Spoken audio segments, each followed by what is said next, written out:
Guys, welcome back to knowledge as a hunters. I hope आप सभी लोग बहुत अच्छे होंगे और पढ़ाई भी शानदार चल ही रही होगी। आपको तो पता ही है कि हमने PT 365 की सीरीज़ को स्टार्ट किया था, जो कि हम कंप्लीट कर चुके हैं। उसके बाद में आता है अपडेटेड मटेरियल, जिसके 2 पार्ट्स आते हैं। ऑलरेडी हम फर्स्ट पार्ट को कंप्लीट कर चुके हैं और सेकेंड पार्ट को स्टार्ट किया था, जिसमें हमने पॉलिटी कवर कर ली है, जिसमें हमने इकोनॉमी को कवर कर लिया है और अब हम इन्वायरमेंट कर रहे हैं। अब आप पूछेंगे कि ma'am international relations, internal security, ऐसे जो टॉपिक्स थे ये कहाँ गए? तो ये भी कंप्लीट होंगे, बट आपको पता है कि ये टाइम कितना क्रूशियल है हमारे लिए, तो क्यों ना थोड़ा स्मार्ट तरीके से इस टाइम का यूटिलाइजेशन हमको करना होगा, राइट? तो पहले वो टॉपिक्स, वो सेक्शंस हम कंप्लीट करेंगे जो कि बहुत बहुत बहुत इम्पॉर्टेंट हैं। उसके बाद में जो माइनर टॉपिक्स हमारे बचेंगे उनको कंप्लीट करेंगे। इसीलिए आज हम स्टार्ट कर रहे हैं इन्वायरमेंट को।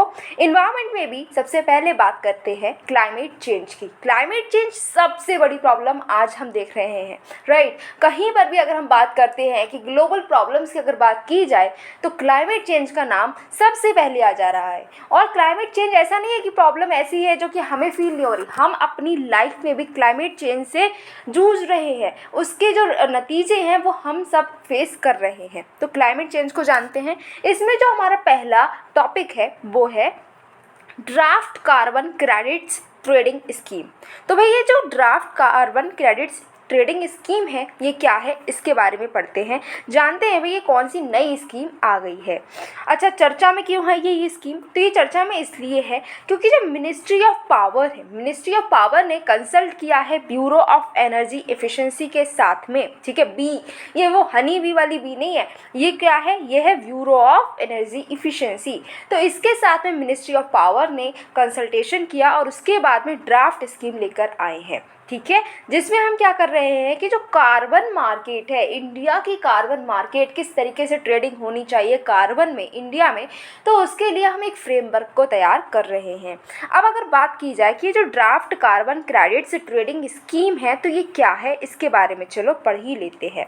तो एनर्जी कंजर्वेशन अमेंडमेंट एक्ट 2022 में जो आया वो पावर देता है किसको? सेंट्रल गवर्नमेंट को। हमारी जो सेंट्रल सरकार है उसको पावर दी जाती है, केंद्र सरकार को पावर दी जाती है। कौन दे रहा है? एनर्जी कंजर्वेशन अमेंडमेंट एक्ट जो कि 2022 में आया। ये क्या पावर दे रहे हैं? ये पावर दे रहे हैं कि जो सेंट्रल गवर्नमेंट है वो स्पेसिफाई कर सकती है कार्बन क्रेडिट ट्रेडिंग स्कीम को किसके साथ में कंसल्ट करना पड़ेगा? Bureau of energy efficiency. इसीलिए जो हमारी मिनिस्ट्री ऑफ पावर है उसने कंसल्ट किया किससे? बी से, और ले आए क्या? Draft carbon credit trading scheme को। अब ये जो कार्बन क्रेडिट ट्रेडिंग स्कीम है इसका एम क्या है? ऐसी थोड़ी ना कि भैया मन हुआ चलो थोड़ा दिमाग चला ले, कोई स्कीम ले आए, ऐसे ही फालतू में बहुत पैसा आया चलो ऐसे वेस्ट कर दे, ऐसा नहीं होता, राइट? पैसा वेस्ट करने के लिए है ही नहीं, इतना पैसा है ही नहीं कि हम वेस्ट करें, उसका यूटिलाइजेशन करना बहुत इंपॉर्टेंट है। तो क्या एम था इसका? एम है कि हम जो क्या कर रहे हैं, जो ग्रीन हाउस गैसेस है, हमें पता है कि ये जो ग्रीन हाउस गैसेस हैं इसका एमिशन ही है जिसकी वजह से क्लाइमेट चेंज बहुत ज़्यादा हो रहा है, राइट? कहीं ना कहीं मेजर रोल कौन प्ले कर रहा है इस क्लाइमेट चेंज में? यही ग्रीन हाउस गैसेस। तो इसके इमिशन को रिड्यूस करने के लिए हम ये कार्बन क्रेडिट ट्रेडिंग स्कीम को लेकर आए हैं। इसमें क्या है? इसमें इंडियन कार्बन मार्केट किस तरीके से होनी चाहिए, कैसे उसकी वर्किंग होगी, कौन कौन पार्टिसिपेट करेगा, किस रेट पे वहाँ पर ट्रेडिंग होगी, ये सब उसका जो स्ट्रक्चर है वो यहाँ पर डिस्कस किया जा रहा है, ठीक है? अब इसमें क्या है कि एक्रेडिट कार्बन वेरीफायर को ये प्रोवाइड करते हैं। अब ये एक्रेडिट कार्बन वेरीफायर आखिर कौन होता है? तो ये एक एजेंसी होती है जो कि ब्यूरो ऑफ एनर्जी एफिशिएंसी के द्वारा एक्रेडिट होगी और यही एजेंसी क्या करेगी? ये जो कार्बन क्रेडिट में जो ट्रेडिंग होगी उसको सर्टिफाई करेगी, उसको वैलिड भी करेगी। अच्छा जी, ये जो ड्राफ्ट स्कीम है इसके कुछ और भी प्रोविजंस हैं जिसको अब हम देखेंगे वन बाय वन। अच्छा, पहला प्रोविजन है कि जो ब्यूरो ऑफ एनर्जी एफिशिएंसी है इसका क्या रोल रहने वाला है? कार्बन क्रेडिट की ट्रेडिंग हो रही है, अच्छी बात है, लेकिन इसमें ब्यूरो ऑफ एनर्जी एफिशिएंसी क्या करेगी भाई? चलो जानते हैं। ये करेगी एडमिनिस्टर, ठीक है? ये एडमिनिस्ट्रेटर की तरह काम करेगी कार्बन मार्केट में, ठीक है? उसको पूरा उसका जो एडमिनिस्ट्रेशन है वो यही संभालने वाली है और ये सेक्रेटेरिएट भी बनेगी इसी का, ठीक है?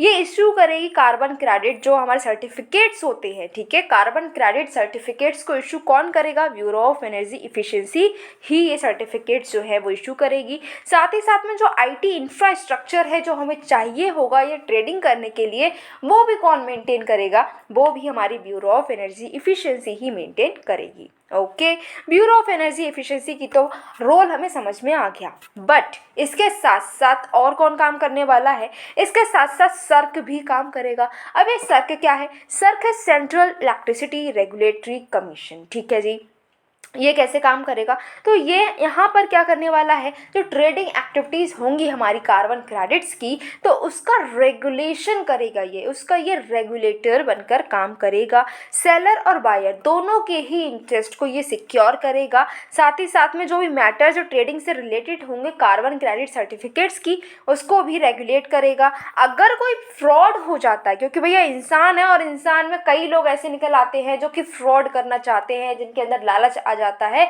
और कहीं ना कहीं वो कोई ना कोई मिस्टेक कर ही देते हैं। तो वो अगर फ्रॉड हो रहा है, कहीं पर फ्रॉड हो गया, तो कैसे संभाला जाएगा इस मैटर को? ये कौन देखेगा? सर्क देखेगा। अच्छा जी, इसके साथ ही साथ ग्रिड इंडिया भी इसमें पार्टिसिपेट करेगा। अब जो ग्रिड इंडिया है, grid controller of India limited जो है, ये इसका रोल क्या होगा? तो ये रजिस्ट्री की तरह काम करेगा। जो इंडियन कार्बन मार्केट है इसकी रजिस्ट्री कहाँ होगी? तो ये रजिस्ट्री कौन है? Grid controller of India limited सारे रिकॉर्ड्स को ये मेंटेन करेगा। जितने भी ट्रांजेक्शन्स होंगे, जितने भी लेन देन होंगे, भाई किसी ने कार्बन क्रेडिट्स को बेचा, किसी ने खरीदा, कितने में खरीदा, कितने में बेचा, कब खरीदा, कब नहीं खरीदा, ये सारे जो ट्रांजैक्शंस हैं उसका रिकॉर्ड कौन मेंटेन करेगा? Grid controller of India. Okay, अब जो हमारी फोर्थ बॉडी है वो कौन सी है? फोर्थ बॉडी है Indian carbon market governing board. ठीक है, ICMGB। ये क्या है, इसका क्या रोल रहेगा? तो ये जो गवर्नेंस करने के लिए, अब इंडियन कार्बन मार्केट हम बना रहे हैं, इसको कोई गवर्न भी तो करे ना। जैसे हमारी इंडिया के लिए क्या होता है, गवर्न कौन कर रहा है? हमारी सरकार कर रही है। हमारी स्टेट को सरकार गवर्न कर रही है। हमारे स्कूल को भी हमारे एडमिनिस्ट्रेटर्स जो होते हैं वो गवर्न करते हैं। हमारे कॉलेज को भी गवर्न किया जाता है। हमारे जो भी ऑफिस है उसको भी गवर्न किया जा रहा है। हर जगह गवर्न करने की ज़रूरत पड़ती ही है। तो हम अगर एक पूरी मार्केट बना रहे हैं, इतनी बड़ी मार्केट, इंडियन कार्बन मार्केट बना रहे हैं, उसको गवर्न करने की जरूरत नहीं होगी क्या? ऑब्वियसली होगी। तो इसको कौन गवर्न करेगा? इसके लिए हम एक सेपरेट बोर्ड बना रहे हैं, नाम है जिसका Indian carbon market governing board. Okay, ये क्या करेगा? ये रिकमेंड करेगा कि कैसे यहाँ पर प्रोसीजर्स होगा, कैसे काम होगा, उसको भी ये रिकमेंड करेगा, मेथड्स बताएगा। साथ ही साथ में ये क्या करेगा, जो आपकी कार्बन क्रेडिट सर्टिफिकेट्स हैं अगर इंडिया के बाहर बेचे जाएंगे तो उसके लिए गाइडलाइंस भी ये प्रोवाइड करेगा। नेक्स्ट बात करेंगे कि मैम आप बहुत ही देर से बोल रहे हो क्या? बी के बारे में। आप फिर आपने ये भी बोला कि नहीं वो हनी भी नहीं है, तो वो कौन सी बी है? वो है bureau of energy efficiency. But ये है क्या? ब्यूरो ऑफ एनर्जी एफिशिएंसी सिर्फ नाम से थोड़ा ना पता चलेगा ये क्या है, इसका काम भी तो पता हो। तो हाँ, चलो जानते हैं ब्यूरो ऑफ एनर्जी एफिशिएंसी क्या होता है ये।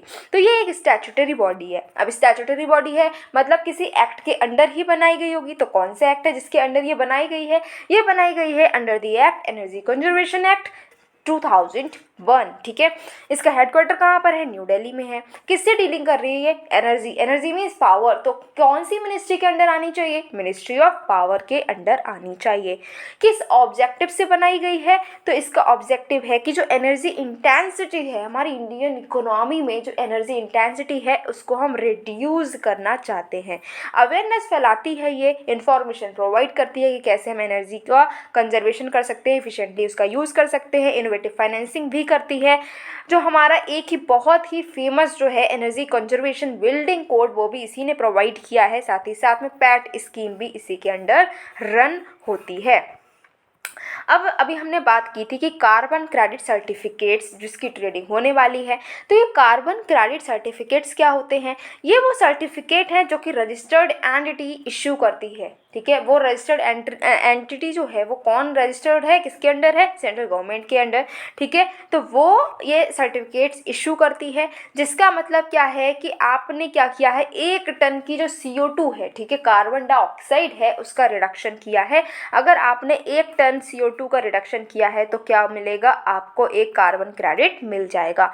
ये जो है ये कोई टॉपिक नया नहीं है। कार्बन क्रेडिट ट्रेडिंग जो है ये हम पढ़ते हैं स्टैटिक बुक में भी। अगर आपने जो भी बुक पढ़ी हो इन्वायरमेंट की, अब तक तो पढ़ी ही ली होगी और कई बार पढ़ी होगी। अगर शंकर आईएएस पढ़ी है तो उसमें भी ये बहुत ही डिटेल में, बहुत ही इनोवेटिव वे में ये समझाया गया है।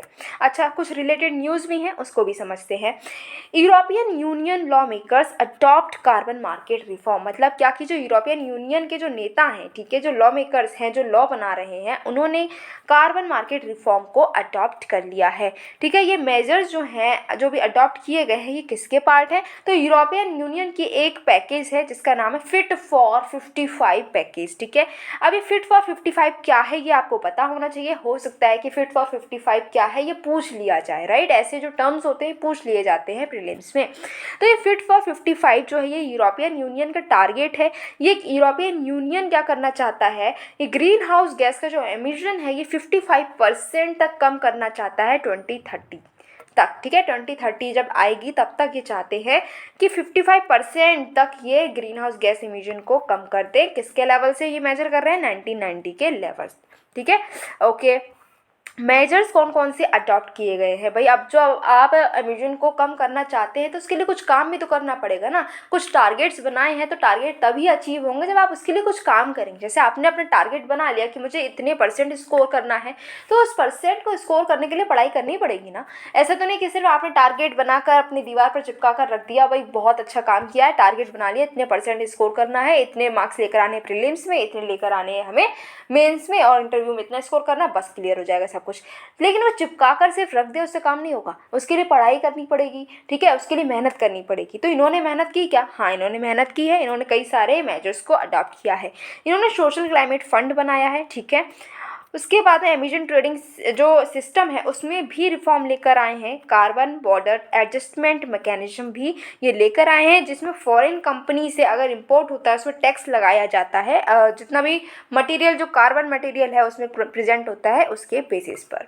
अच्छा, इंडिया के रीज़न क्या है? इंडिया जो है ये कार्बन बॉर्डर टैक्स जो यूरोपियन यूनियन की स्कीम है उसको अपोज करता हुआ नजर आया। अब भाई इंडिया तो बहुत अच्छा काम करता है, इंडिया तो इन्वायरमेंट के लिए इतने सारे काम कर रहा है, ये भी इन्वायरमेंट का काम है कि जो कार्बन बॉर्डर टैक्स है ये तो इन्वायरमेंट से रिलेटेड है, तो इंडिया ने अपोज करा ही क्यों? इंडिया तो हमेशा ऐसे काम को सपोर्ट करता है, तो ऐसा क्या था कि इंडिया ने इसको अपोज कर दिया? चलो जानते हैं। क्योंकि ये जो common but differentiated responsibilities principle है इसके अगेंस्ट में था। पहली बात, इसके अगेंस्ट है तो हमने नहीं माना। सेकेंड है डिस्क्रिमिनेटरी नेचर का है। ठीक है, इससे मार्केट डिस्टॉर्शन हो सकता है, इकोनॉमिक रिस्क आ सकती है ग्लोबल साउथ में। अब आपको बताना है ग्लोबल साउथ और ग्लोबल नॉर्थ क्या है, right? Global south, global north बहुत ही प्रोमिनेंट वर्ड्स हैं जो कि यूज़ होते हैं, बट ये है क्या आपको बताना है, ये आपका होमवर्क है। ओके, जो डेवलप्ड इकोनॉमीज़ हैं वो कार्बन बॉर्डर टैक्स को फॉलो कर भी सकती है और शॉर्ट रन में ये हार्मफुल होगा डेवलपिंग कंट्रीज़ के लिए। डेवलप्ड कंट्रीज़ तो इसको कर सकती हैं फॉलो, बट डेवलपिंग कंट्रीज़ भाई अभी इसको फॉलो नहीं कर सकती, उनके लिए ये बहुत हार्मफुल हो सकता है। अभी तो उन्हें डेवलप करना है, अभी वो डेवलप हुई ही नहीं है। Okay, moving towards a next topic. Next topic है global green house gas monitoring infrastructure. ठीक है, ग्लोबल लेवल पर ये बात हो रही है कि ग्रीन हाउस गैस जो है उसको हम मॉनिटर करना चाहते हैं। करेंगे कैसे? बैठ करके गिनेंगे क्या, अरे इधर कार्बन डाइऑक्साइड घूम रही है, इधर मीथेन घूम रही है? नहीं, ऐसा नहीं कर सकते। तो हमें क्या करना होगा, कुछ इंफ्रास्ट्रक्चर बनाना होगा मॉनिटर करने के लिए, और उसी की बात यहाँ पर की गई है। अच्छा, अभी क्यों चर्चा में है? चर्चा में इसीलिए है क्योंकि जो वर्ल्ड मीट्रोलॉजिकल ऑर्गेनाइजेशन है जिसको हम WMO भी बोलते हैं, इसने क्या किया, इसने ये लॉन्च कर दिया। हम सोचते ही रह गए, इसने बना दिया। क्या बनाया है? Global green house gas monitoring infrastructure. अभी इंफ्रास्ट्रक्चर क्या है इसके बारे में जानते हैं। क्यों बनाया गया है, क्या एम है? एम यही है कि हम बेटर तरीके से मेजर कर पाएँ, बहुत अच्छे तरीके से मेजर कर पाएँ कि जो प्लैनेट वार्मिंग पोल्यूशन क्या है, कितना इमिशन कहाँ हो रहा है, कौन कौन सी गैस हैं वो कितना ज़्यादा वार्म कर रही हैं हमारे प्लैनेट को। और इसकी वजह से जब हमें सारे मेजर्स पता चल जाएंगे, सारे डेटा हमारे पास में होगा, तो हम जो पॉलिसीज़ बनाते हैं वो बहुत ही सॉलिड बना पाएंगे। साथ ही साथ में स्पेस बेस्ड और सरफेस बेस्ड ऑब्जर्विंग सिस्टम को ये इंटीग्रेट कर देगा। स्पेस में, स्पेस लेवल पे कितना ये जो ग्रीन हाउस गैसेस है वो मिल रही हैं, उसके क्या रीजन्स है, और जो हमारा सरफेस है उस पर कितना मिल रहा है, कहाँ से इमिशन कितना हो रहा है, क्या हार्मफुल इफेक्ट्स हैं इसके, वो हम सब इंटीग्रेट करके इसकी स्टडी कर पाएंगे। साथ ही साथ में WMO का जो एक्सपीरियंस है, क्या एक्सपीरियंस है? ग्लोबल कोलैबोरेशन करने में, weather prediction, climate analysis, green house gas monitoring, इसका जो एक्सपीरियंस है वो उसका हमें लिवरेज देखने को मिलेगा, उसका भी फ़ायदा हम यहाँ पर उठाते हुए नज़र आएंगे। ये जो हमारा इंफ्रास्ट्रक्चर है ये क्या करेगा, डब्ल्यू एम ओ की जो लॉन्ग स्टैंडिंग एक्टिविटीज़ है ग्रीन हाउस गैस मॉनिटरिंग के लिए, वो उसको और एक्सपैंड करेगा, उसको और बिल्ड करेगा। और ये किसका पार्ट है? इसको हम इम्प्लीमेंट कर रहे हैं as a part of global atmosphere watch and integrated global green house gas information system. अब ये क्या है, इन दोनों को भी समझ लेते हैं। ग्लोबल एटमॉस्फेयर वॉच के बारे में पहले पढ़ते हैं। ये फोकस करता है कि एक सिंगल कोऑर्डिनेटेड ग्लोबल अंडरस्टैंडिंग बनाए कि एटमॉस्फेरिक कंपोजिशन कैसा है, ठीक है, इसका चेंज कैसा हो रहा है, कैसे हम इसको इम्प्रूव कर पाएंगे, कौन कौन सी गैसेस क्या हार्मफुल इफेक्ट डाल रही हैं, इसकी सारी जो भी इंफॉर्मेशन है, जो भी डेटा है, उसकी एक ग्लोबल अंडरस्टैंडिंग बनाने की कोशिश में ये लगा हुआ है। IG3IS क्या है? ठीक है, IG3 क्या है? Integrated global green house gas information system. ये एक ऑब्जर्वेशन बेस्ड इंफॉर्मेशन सिस्टम है जो कि ट्रेंड्स को देखता है, डिस्ट्रीब्यूशन देख रहा है कि कहाँ पर ग्रीन हाउस गैसेस कितनी मिल रही हैं एटमॉस्फेयर में और किस तरीके से इसको हम रिड्यूस कर पाएंगे, इसके एफर्ट्स हम जो डाल रहे हैं क्या वो सही हैं क्या नहीं, ये सारी चीज़ें यहाँ पर देखी जाती हैं। अब 4 मेन कंपोनेंट्स हैं किसके, ये जो इंफ्रास्ट्रक्चर बना है अभी नया नया लॉन्च हुआ है, इसके कंपोनेंट्स की बात करें तो 4 मेन कंपोनेंट्स हैं इसके। क्या क्या है? पहला है कि एक global high resolution earth system models का सेट है जो कि ग्रीन हाउस गैस के साइकिल्स को शो करता है। डेटा एसिमुलेशन सिस्टम्स लगाए गए हैं जो कि ऑब्जर्वेशंस और जो कैलकुलेशंस हैं उनको कंबाइन कर पाता है। Global set of surface based and satellite based observations बनाए गए हैं CO2 के, मीथेन के और नाइट्रस ऑक्साइड के। प्रायर एस्टिमेट जो ग्रीन हाउस गैस एमिशन के हैं वो हमारी जो एक्टिविटी है उसके बेसिस पर, जो प्रोसेस बेस्ड मॉडल्स है उसके बेसिस पर हम एस्टिमेट्स लगा रहे हैं कि कहाँ पर कितना एमिशन हो रहा है।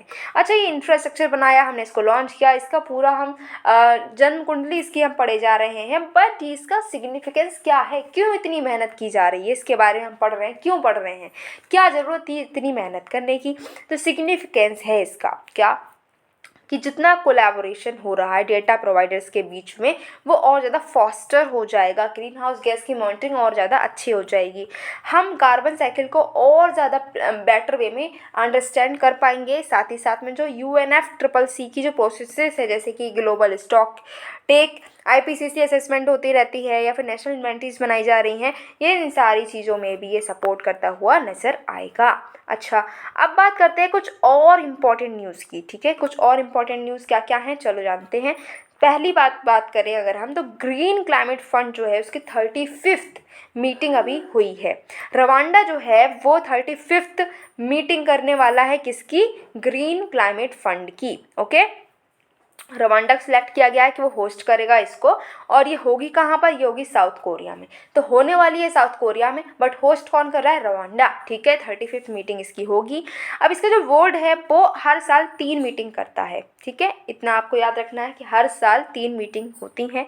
बोर्ड इंडिपेंडेंट है। ठीक है, जो आपकी कोप होती है उससे ये गाइडेड होता है। मीटिंग जो है इसको अटेंड कौन करेगा? लगभग 300 पार्टिसिपेंट्स इसको अटेंड करेंगे, जिसमें नेशनल डेजिग्नेटेड अथॉरिटीज़ भी रहेंगी और एक्रेडिट एंटिटीज़ भी रहेंगे, दूसरे पार्टनर्स भी रहेंगे। ठीक है, हमारी इंडिया के लिए जो हमारी NDA है वो कौन है? तो वो है ministry of environment, forest and climate change. Direct access accredit entities कौन सी हैं? तो IDFC bank, yes bank, NABARD, SIDBI, IESIL। ठीक है, तो ये जो कुछ बैंक्स हैं, कुछ ऑर्गेनाइजेशंस हैं जो हमारे डायरेक्ट एक्सेस एक्रेडिट एंटिटीज़ हैं जो कि इसमें पार्टिसिपेट करने वाले हैं। ग्रीन क्लाइमेट फंड की बात करें तो ये 2010 में इस्टेब्लिश हुआ था अंडर द UNFCCC। ठीक है, जो कि डेवलपिंग कंट्रीज़ को हेल्प करना चाहता है कि ग्रीन हाउस गैसेस के एमिशंस को रिड्यूस किया जा सके, क्लाइमेट चेंज का जो इम्पैक्ट है उसको हम कम कर पाएँ। 24 मेंबर का एक बोर्ड होता है जो कि इसको गवर्न करता है। सेक्रेटेरिएट इसका सोंगदो में है जो कि साउथ कोरिया में है। ठीक है, की फीचर्स क्या हैं इसके? तो कंट्री ड्राइवन अप्रोच को ये मानता है, मतलब क्या डेवलपिंग कंट्रीज जो हैं वो इसमें लीड करती हुई नज़र आ रही हैं। बैलेंस्ड एलोकेशन होता है, साथ ही साथ में फाइनेंशियल सपोर्ट भी मिलता है। फ्लैक्सिबल कॉम्बिनेशन से ग्रांट मिल सकते हैं, कंसेशनल डेट भी मिल सकता है। तो इन सारी चीज़ों से मिलकर फाइनेंशियल सपोर्ट भी प्रोवाइड किया जाता है डेवलपिंग कंट्रीज़ के लिए। इंडिया जो है, नेक्स्ट अगर हम बात करते हैं नेक्स्ट न्यूज़ की, तो इंडिया जो है वो इंटरनेशनल क्लाइमेट एक्शन जो है उसको ज्वाइन करने वाला है सिविल एविएशन में 2027 से। ठीक है, तो मिनिस्ट्री ऑफ सिविल एविएशन जो हमारी है उन्होंने अनाउंस किया है कि इंडिया जो है इंटरनेशनल सिविल एविएशन ऑर्गेनाइजेशन का जो carbon offsetting and reduction scheme है इसमें पार्टिसिपेट करेगा 2027 से।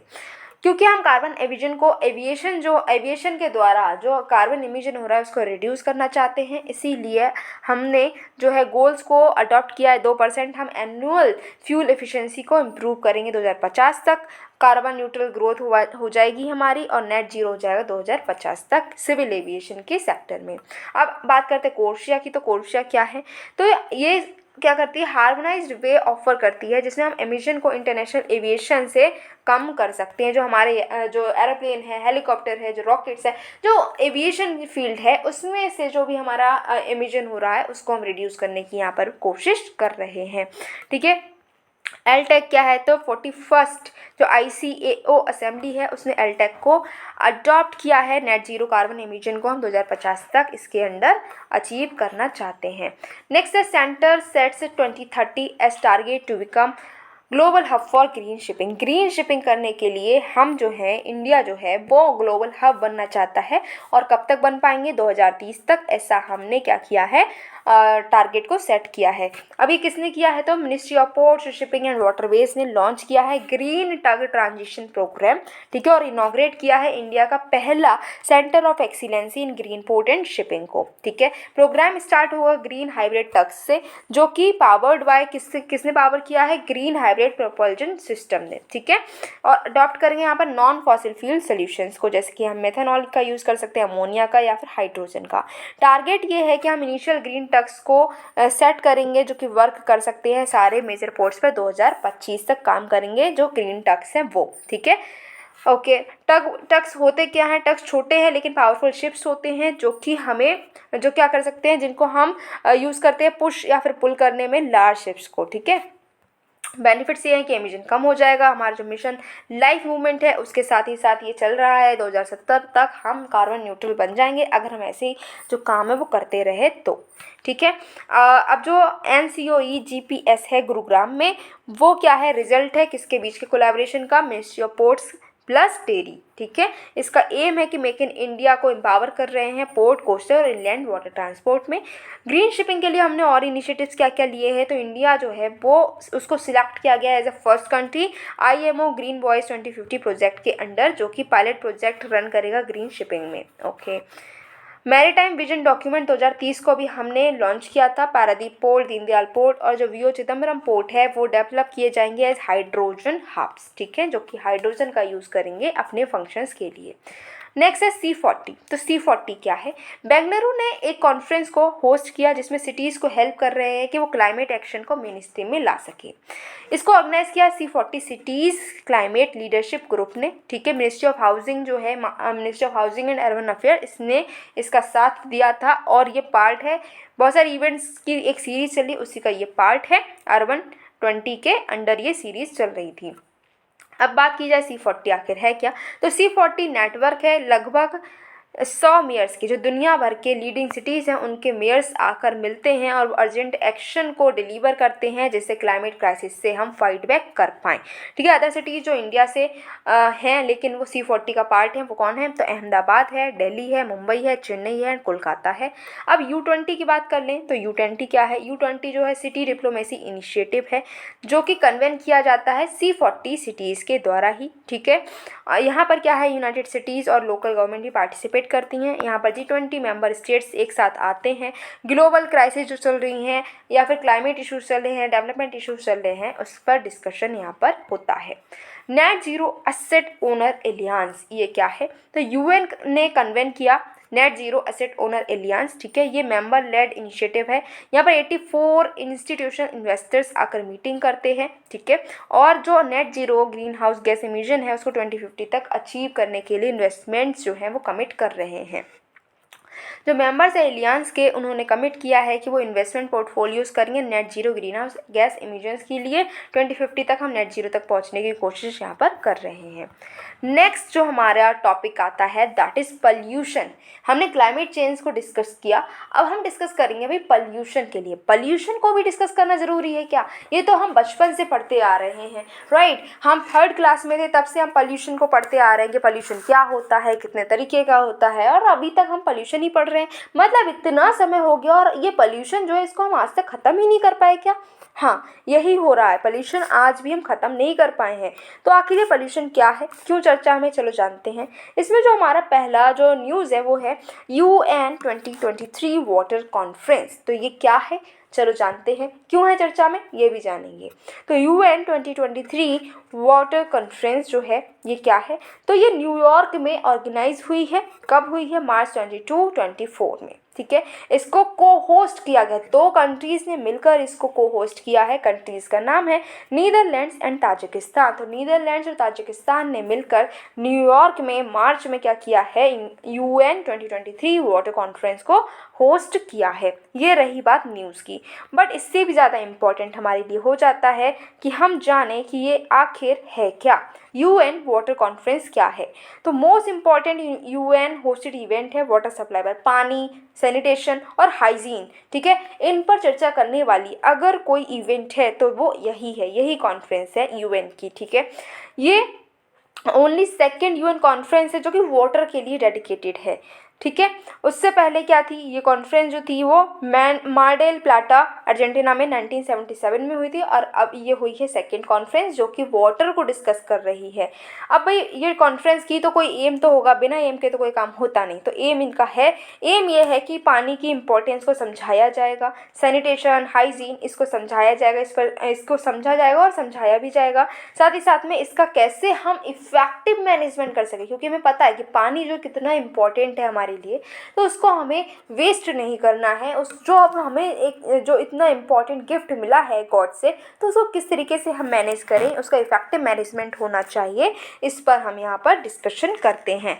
एक यूनिक अपॉर्चुनिटी प्रोवाइड की जाती है जिसमें हम कमिटमेंट्स को अंडरटेक करते हैं, और जो SDG 6 है, ठीक है, जो कि वाटर रिलेटेड है, उसको कैसे हम अचीव कर पाएँ इसकी भी बातचीत यहाँ पर होती है। जो प्रिंसिपल्स हैं इंक्लूजन के, क्रॉस सेक्टोरल रिस्पॉन्सिबिलिटी के और एक्शन ओरिएंटेशन के, इसको ये एम्ब्रेस करता हुआ भी नज़र आता है। अब कॉन्फ्रेंस तो हो गई, कॉन्फ्रेंस हुई, लोग आए, मिले, बातचीत की, लेकिन ऐसा तो नहीं होगा ना कि मिले, बातचीत की, कॉफ़ी पी और मैगी खाई और चली आए, नहीं, ऐसा नहीं हुआ होगा। इन्होंने क्या किया होगा, बातचीत की होगी। इतने इंपॉर्टेंट पर्सन जब मिलते हैं तो कुछ ना कुछ तो रिजल्ट आता ही है। हाँ, कॉन्फ्रेंस हुई, मिले, बातचीत हुई, आउटकम भी आए। क्या आउटकम आए हैं? एक नया वाटर एक्शन एजेंडा आया है। ये क्या है? ये जितने वॉलंटरी कमिटमेंट्स हैं अलग अलग कंट्रीज़ के, जो कि बातचीत कर रहे हैं कि हम किस तरीके से SDG 6 को अचीव कर पाएंगे, तो उस पर जो भी उनके वॉलंटरी कमिटमेंट्स हैं उसका ये कलेक्शन है, ठीक है। यहाँ पर क्या है कि $50 बिलियन के कमिटमेंट दिया गया है इंडियन गवर्नमेंट के द्वारा। हमारी जो सरकार है उसने क्या किया है, उसने $50 बिलियन का कमिटमेंट दिया है, जो कि रूरल ड्रिंकिंग वाटर सर्विसेज को इम्प्रूव करने की कोशिश में लगा हुआ है। नेक्स्ट है कैपेसिटी बिल्डिंग, ठीक है। इसके लिए एफर्ट्स हुए, जैसे कि मेकिंग राइट्स रियल इनिशिएटिव, ठीक है। ये ऑफर किया गया है मार्जिनलाइज्ड कम्युनिटीज़ के लिए, वीमन के लिए, जो कि अपने राइट्स को अंडरस्टैंड कर पाएंगे। वाटर फॉर वीमन फंड भी ऑफर किया गया है, जहां पर इफेक्टिव और सस्टेनेबल वाटर, सैनिटेशन और हाइजीन आउटकम्स लेकर आए गए हैं वीमन के लिए। नॉलेज शेयरिंग भी की जा रही है, ठीक है। W12+ ब्लूप्रिंट जो है यूनेस्को का एक प्लेटफॉर्म है, जहां पर सिटी प्रोफाइल्स होस्ट की जाती हैं, केस स्टडीज दिखाई जाती है कि किस तरीके से वाटर सिक्योरिटी चैलेंजेस को एड्रेस किया जाना चाहिए। डिमांड फॉर फॉर्मल एग्रीमेंट, जैसे कि 2015 के जो पेरिस क्लाइमेट चेंज अकॉर्ड से, इस तरीके के एग्रीमेंट्स की डिमांड यहाँ पर मांगी गई है। फिर है environmental, social and corporate governance के लिए भी यहाँ पर काम किया जा रहा है। फार्मर्स और इंडस्ट्रीज एक साथ आ रहे हैं और वाटर एफिशिएंट बनने की कोशिश कर रहे हैं। अब हम बात करते हैं 5 थीम्स की, ठीक है। जो हमारा UN 2023 वाटर कॉन्फ्रेंस हुआ है, इसकी कुछ थीम्स थी। पहला है वाटर फॉर हेल्थ, हेल्थ के लिए पानी, ठीक है। तो यहाँ पर एक्सेस किया जा रहा है वॉश के लिए। अब ये वॉश क्या है? Global water sanitation and hygiene, ठीक है। इसमें हम ह्यूमन राइट्स को भी इंक्लूड कर रहे हैं कि ह्यूमन राइट है कि हमें साफ पानी पीने के लिए मिलना चाहिए और सफाई हमारा हक है, राइट। तो इसका एक्सेस हम दे रहे हैं।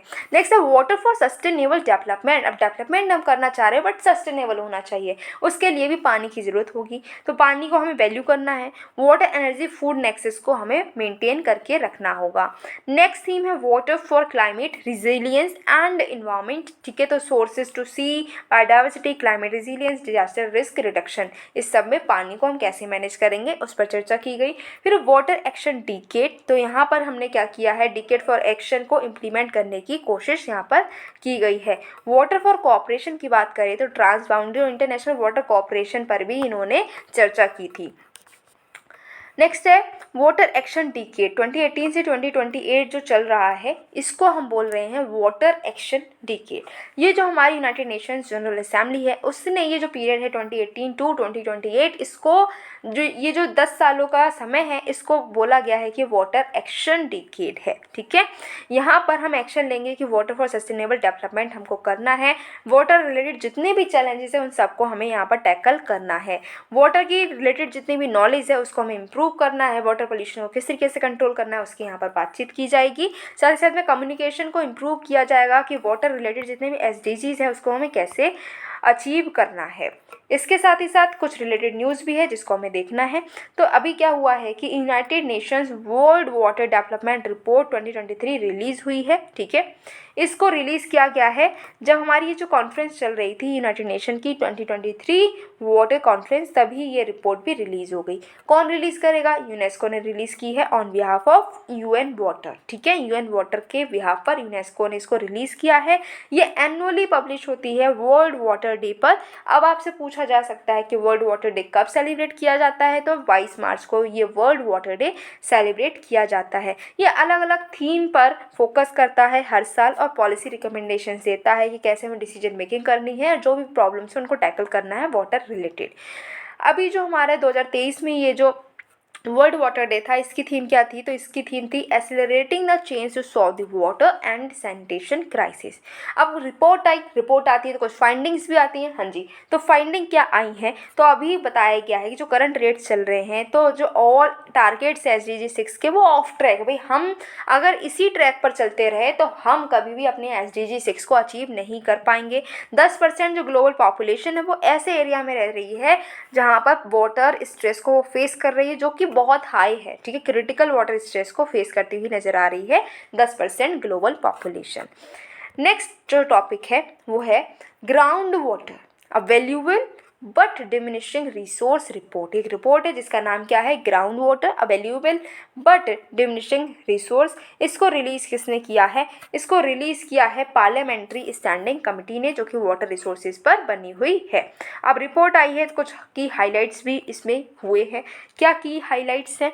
तो इन्होंने हाईलाइट किया है कि जो प्रोग्रेस अभी हुई है, ठीक है। ग्राउंड वाटर यूज़ जो है हमें पता है कि इंडिया में बहुत ही ज़्यादा ग्राउंड वाटर का यूज़ होता है। हम ग्राउंड वाटर को बहुत ही ज़्यादा एक्सप्लॉइट कर रहे हैं, राइट। तो उसका यूज़ को मिनिमम करना था, हमें उसके यूज़ को कम करना था। इसमें जो भी हमने एफर्ट्स किए हैं, जो प्रोग्रेस की गई है वो अभी बहुत ही कम है, अभी और ज़्यादा मेहनत करने की ज़रूरत है। 2020 के असेसमेंट के अकॉर्डिंग अगर हम बात करें तो 61.6% जो इंडिया का annual acceptable ground water resource है, ठीक है, वो यूटिलाइज हो चुका है, ठीक है। हमने बहुत ज़्यादा ग्राउंड वाटर का यूज़ कर लिया है, ओवर एक्सट्रैक्शन किया है ग्राउंड वाटर का। क्यों हमने ऐसा किया है? क्योंकि नदर्न स्टेट जो हमारी है जैसे कि पंजाब, हरियाणा, राजस्थान, यहाँ पर बहुत ज़्यादा एग्रीकल्चर हो रहा है, ठीक है। तो एग्रीकल्चर में इरीगेशन चाहिए, इरीगेशन के लिए पानी चाहिए, पानी हम कहाँ से ले रहे हैं? ग्राउंड वाटर से ले रहे हैं। तो ग्राउंड वाटर को हम बहुत ज़्यादा एक्सट्रैक्ट करते हुए नज़र आ रहे हैं। Regional distribution of ground water जो है अलग अलग है। नदर्न माउंटेनियस जो टेरेन है हिमालय का, वो सोर्स है जो कि ग्राउंड वाटर को रिचार्ज करता हुआ नजर आता है। इंडो गैंगटिक और ब्रह्मपुत्र एलुवियल प्लेन्स को ये रिचार्ज करता है। पेनिनसुलर जो शील्ड है, ठीक है, जो कि इंडो गैंगटिक ब्रह्मपुत्र प्लेन के साउथ में लोकेटेड है, वहाँ पर ग्राउंड वाटर बहुत ही लिमिटेड है, बहुत ही कम है, ठीक है। इतना हमें याद रखना है। अब ग्राउंड वाटर आखिर होता क्या है कि इतनी देर से हम ground water ground water ground water बोल तो रहे हैं, बट आखिर ये है क्या, चलो जानते हैं। ठीक है, तो वाटर जो कि अंडरग्राउंड में मिल रहा है, ज़मीन की सतह के नीचे जो पानी मिल रहा होता है वो होता है ग्राउंड वाटर। अपर सरफेस जो है वो सैचुरेटेड जोन होती है जिसको हम वाटर टेबल बोलते हैं। ठीक है, वाटर टेबल जो है हो सकता है कि बहुत ही ऊपर हो और हो सकता है सतह के बहुत नीचे हो। कभी कभी हम देखते हैं कि आसपास अगर कहीं बोरिंग हो रहा होता है तो बोरिंग में क्या हो रहा है कि कहीं पे हम कह रहे हैं कि बहुत ही कम बोरिंग करना पड़ा और पानी आ गया ऊपर। ठीक है, लेकिन कहीं कहीं पे बोरिंग हो ही जा रहा है, हो ही जा रहा है, हो ही जा रहा है, बट पानी नहीं आ रहा। मतलब क्या है कि वहाँ की वाटर टेबल बहुत ही नीचे पहुँच चुकी है। राइट, ये होता है वाटर टेबल। अब ग्राउंड वाटर एक्सट्रैक्शन का सिनारियो क्या है इसको समझते हैं। 2022 की अगर हम बात करें तो कितना ग्राउंड वाटर कहाँ से एक्सट्रैक्ट हुआ है, चलो देखते हैं। तो जो हमारी इंडिया में बात करें तो सेफ कितना है ग्राउंड वाटर, सेफ एक्सट्रैक्शन कितना है। अगर 70% से ज़्यादा ग्राउंड वाटर एक्सट्रैक्शन कम हो रहा है तो हम बोलते हैं कि हाँ भैया सेफ है। ठीक है, अगर 70 से 90% तक ग्राउंड वाटर को एक्सट्रैक्ट कर लिया गया है तो सेमी क्रिटिकल है, और 90 से 100% ग्राउंड वाटर जितना था आपने एक्सट्रैक्ट कर लिया तो वो क्रिटिकल है। 100% जितना एक साल में ग्राउंड वाटर बन रहा है, नीचे स्टोर हो रहा है, उससे ज़्यादा आपने निकाल लिया तो फिर हम बोलते हैं कि ओवर एक्सप्लॉइट कर लिया है। अब ओवर एक्सप्लॉइट हमने कहाँ कहाँ कर लिया है, पंजाब में कर लिया, राजस्थान में कर लिया, हरियाणा में कर लिया, दिल्ली में कर लिया, कर्नाटक एंड तमिलनाडु में भी हम ग्राउंड वाटर को जितना एक साल में बन नहीं रहा है ना उससे ज़्यादा हम उसको एक्सट्रैक्ट कर ले रहे हैं। अब कुछ इंपॉर्टेंट न्यूज़ भी हैं जिनको हम पढ़ लेते हैं। इथाइलिन ऑक्साइड, इथाइलिन ऑक्साइड भाई ये न्यूज़ में क्यों है, क्योंकि यूरोपियन कमीशन ने क्लासिफाई कर दिया है इथाइलिन ऑक्साइड को एक पेस्टिसाइड रेजिड्यू की तरीके से। ठीक है, इसका मतलब ये है कि जो एग्रीकल्चरल प्रोडक्ट्स हैं जो कि एक्सपोर्ट हो रहे हैं यूरोपियन यूनियन को जा रहे हैं, जो एक्सपोर्ट हो रहे हैं वो अब मैंडेटरीली टेस्ट होंगे। ठीक है, अब इथाइलिन ऑक्साइड क्या है ये समझो पहले तो ये एक फ्लेमेबल कलरलेस गैस है जिसकी खुशबू काफ़ी भीनी भीनी सी स्वीट सी ओडोर होती है। ठीक है, जो कि प्राइमरली किस में यूज़ हो रही है, अदर केमिकल्स को बनाने के लिए ये यूज़ होती है, एंटी फ्रीज को बनाने में इसका यूज़ होता है। स्मॉलर अमाउंट्स में क्या होता है, इथाइलिन ऑक्साइड को हम यूज़ कर सकते हैं पेस्टिसाइड के तरीके से, स्टेरिलाइजिंग एजेंट के तरीके से भी इसको यूज़ किया जा सकता है, बट इसको कार्सिनोजेनिक क्लासीफाई किया गया है, म्यूटाजेनिक इसको क्लासीफाई किया गया है। क्या कार्सिनोजेनिक का मतलब ये है कि इससे कैंसर भी हो सकता है। पॉलीसाइक्लिक एरोमेटिक हाइड्रोकार्बन्स की अगर हम बात करें तो रिसर्चर्स जो हैं council of scientific and industrial research Indian institute of petroleum Dehradun, वहाँ के जो रिसर्चर्स हैं उन्होंने एक वाइट रॉट फंगस जो है उसको पहचाना है, उसको आइडेंटिफाई किया है कि वही फंगस जो है वो माइक्रोबियल रेमिडिएशन, जो बायो रेमिडिएशन है पायरीन का, वो कर सकता है। ठीक है, पायरीन क्या है, ये बिलोंग करती है highly toxic class of polycyclic aromatic hydrocarbons की। ठीक है, जो कि कार्सिनोजेनिक ये भी है और म्यूटाजेनिक ये भी है। ये क्या है, इन्वायरमेंटल मैट्रिक्स जैसे कि हमारी सॉइल है, वाटर है, एटमॉस्फेयर, इसमें जाकर ये लॉज हो जाती है जो कि बहुत ही ज़्यादा लेवल पर, बहुत ही हाई लेवल पर ये इन्वायरमेंटल पोल्यूशन को फैलाते हुए नज़र आती है। अब ये जो पॉलीसाइक्लिक एरोमेटिक हाइड्रोकार्बन है ये क्या है, ये कुछ केमिकल्स की एक क्लास है जो कि नेचुरली हमें मिल जाती है कोल में, क्रूड ऑयल में और गैसोलीन में, जिसकी वजह से ही क्या होता है, coal, oil, gas, wood, garbage, tobacco जलता है। लिक्विड ट्री क्या है, लिक्विड 3 या फिर लिक्विड ट्री, हम इन दोनों इसको बोल सकते हैं लिक्विड ट्री या लिक्विड 3। क्या है ये, तो बेलग्रेड जो कि सर्बिया में है, इसने इंट्रोड्यूस किया है लिक्विड ट्री को। लिक्विड ट्री क्या है, ये एक अर्बन फोटो बायो रिएक्टर है जो कि एयर पोल्यूशन से फाइट बैक कर रहा है। लिक्विड 3 जो है ये इसमें वाटर कंटेन है, इसमें पानी मिलता है और ये माइक्रो एल्गी का यूज़ करता है जिसकी वजह से ग्रीन हाउस गैस एमिशंस को रिड्यूस किया जा सकता है और एयर क्वालिटी को हम इम्प्रूव कर पा रहे हैं। कैसे कि हम कार्बन डाइऑक्साइड के जो मॉलिक्यूल्स इसको बाइंड कर देंगे और प्योर ऑक्सीजन को प्रोड्यूस करेंगे थ्रू फोटोसिंथेसिस। ये ट्रीज से भी ज़्यादा एफिशिएंट है। नेक्स्ट है प्लास्टिक रॉक्स, मतलब क्या कि रॉक्स जो प्लास्टिक की बनी हुई हैं, चलो अच्छा जानते हैं ये क्या है। तो रिसर्चर्स ने प्लास्टिक रॉक्स को फाउंड किया है ट्रिनिडेड आइलैंड में। ब्राज़ील का जो ट्रिनिडेड आइलैंड है उस पर उनको प्लास्टिक रॉक्स मिले हैं। ट्रिनिडेड आइलैंड जो है एक इम्पॉर्टेंट कंजर्वेशन स्पॉट है, जो कि जिसमें लार्जेस्ट सी टर्टल जो है हमारे ग्रीन टर्टल्स वो वहाँ पर मिलते हैं, जिनका IUCN स्टेटस इंडेंजर्ड है। प्लास्टिक जो है वो इन रॉक्स में मिली है, जिसको प्लास्टिक ग्लोमेरेट्स बोल रहे हैं। इसमें सेडिमेंट्री ग्रेन्यूल्स और जो दूसरे डेब्रिस जो है वो प्लास्टिक के साथ में बंद हैं। ठीक है, ये जो प्लास्टिक और रॉक दोनों एक साथ इंटरवाइंड हैं, ये एविडेंस है कि ह्यूमन का पॉल्यूशन जो है वो अब अर्थ के जियोलॉजिकल साइकिल्स तक पहुंच चुका है। ठीक है, रॉक्स बन रही हैं, रॉक्स ऐसी इतना प्लास्टिक वहाँ पर था कि रॉक बन रही थी तो उसके साथ में प्लास्टिक भी कंबाइन हो गई है और वो बन गई है प्लास्टिक रॉक्स। नेक्स्ट है कैल्शियम कार्बाइड। ये क्या है, तो हमारे जो फंसे है उसने क्या किया है, उसने अर्ज किया है स्टेट और यूटीज से कि वो अनऑथराइज जो यूज़ हो रहा है आर्टिफिशियल फ्रूट राइपनिंग एजेंट्स का, जैसे कैल्शियम कार्बाइड का, उसका यूज़ जो है उसके अगेंस्ट में कुछ एक्शन लें। ठीक है, कैल्शियम कार्बाइड कॉमनली यूज़ किया जाता है माइनिंग में और मेटल इंडस्ट्रीज़ में। साथ ही साथ में जो एसिटिलाइन गैस होती है उसके प्रोडक्शन में भी इसका यूजेस होता है। ये बहुत ही ज़्यादा रिएक्टिव कंपाउंड है। एसिटिलाइन गैस इससे रिलीज़ होती है, जिससे कि हम आर्टिफिशियली किसी भी फ्रूट को राइप कर सकते हैं। जैसे हम देखते हैं कि अगर हम मैंगो लेने जा रहे हैं, मैंगो का राइपनिंग सीजन अभी नहीं आया, वो अभी पक नहीं पाए, बट हम देखते हैं कि पके हुए हमें आम मिल रहे हैं। वो कैसे मिल रहे हैं, वो ये कैल्शियम कार्बाइड का यूज़ करते हुए ही मिलते हैं, जो कि बहुत ही टॉक्सिक सब्सटेंस है और इसकी वजह से कई सारी हेल्थ प्रॉब्लम्स हो सकती हैं, रेस्पिरेटरी प्रॉब्लम्स, इवन कैंसर तक हो सकता है इस केमिकल की वजह से। और इसको हमने बैन भी कर रखा है under the prevention of food adulteration act 1954 and food safety and standards regulation 2011। ठीक है, कैल्शियम कार्बाइड का यूज़ करना प्रोहिबिटेड है, इतना याद रखना। ठीक है, नेक्स्ट है सोडियम साइनाइड। सोडियम साइनाइड जिसको हम NaCN भी बोल रहे हैं, तो इंडिया ने इनिशिएट किया है एक एंटी डंपिंग प्रोब। ठीक है, जिसमें हम पॉइजनस केमिकल है सोडियम साइनाइड, इसके इंपोर्ट को हम चाइना, यूरोपियन यूनियन, जापान और कोरिया से अब इस पर बैन लगाने की कोशिश कर रहे हैं। सोडियम साइनाइड क्या है, तो ये वाइट क्रिस्टलाइन सॉलिड या पाउडर की जैसे हमें देखने को मिलता है। इससे हाइड्रोजन साइनाइड गैस निकलती है, जो कि बहुत बहुत बहुत ही ज़्यादा टॉक्सिक केमिकल है। ठीक है, जो कि हमारी बॉडी की एबिलिटी जो होती है ऑक्सीजन को एब्जॉर्ब करने की, वही ख़त्म कर देती है। जब ये सूखी होती है तो इसमें से कोई भी खुशबू, कोई भी महक नहीं आती, ओडोरलेस होती है। इसको हम यूज़ करते हैं गोल्ड और सिल्वर को उनकी ओर से निकालने के लिए, इंसेक्टिसाइड्स को बनाने के लिए, डाई, पिगमेंट या फिर बल्क ड्रग्स को बनाने के लिए इसका यूज़ किया जाता है।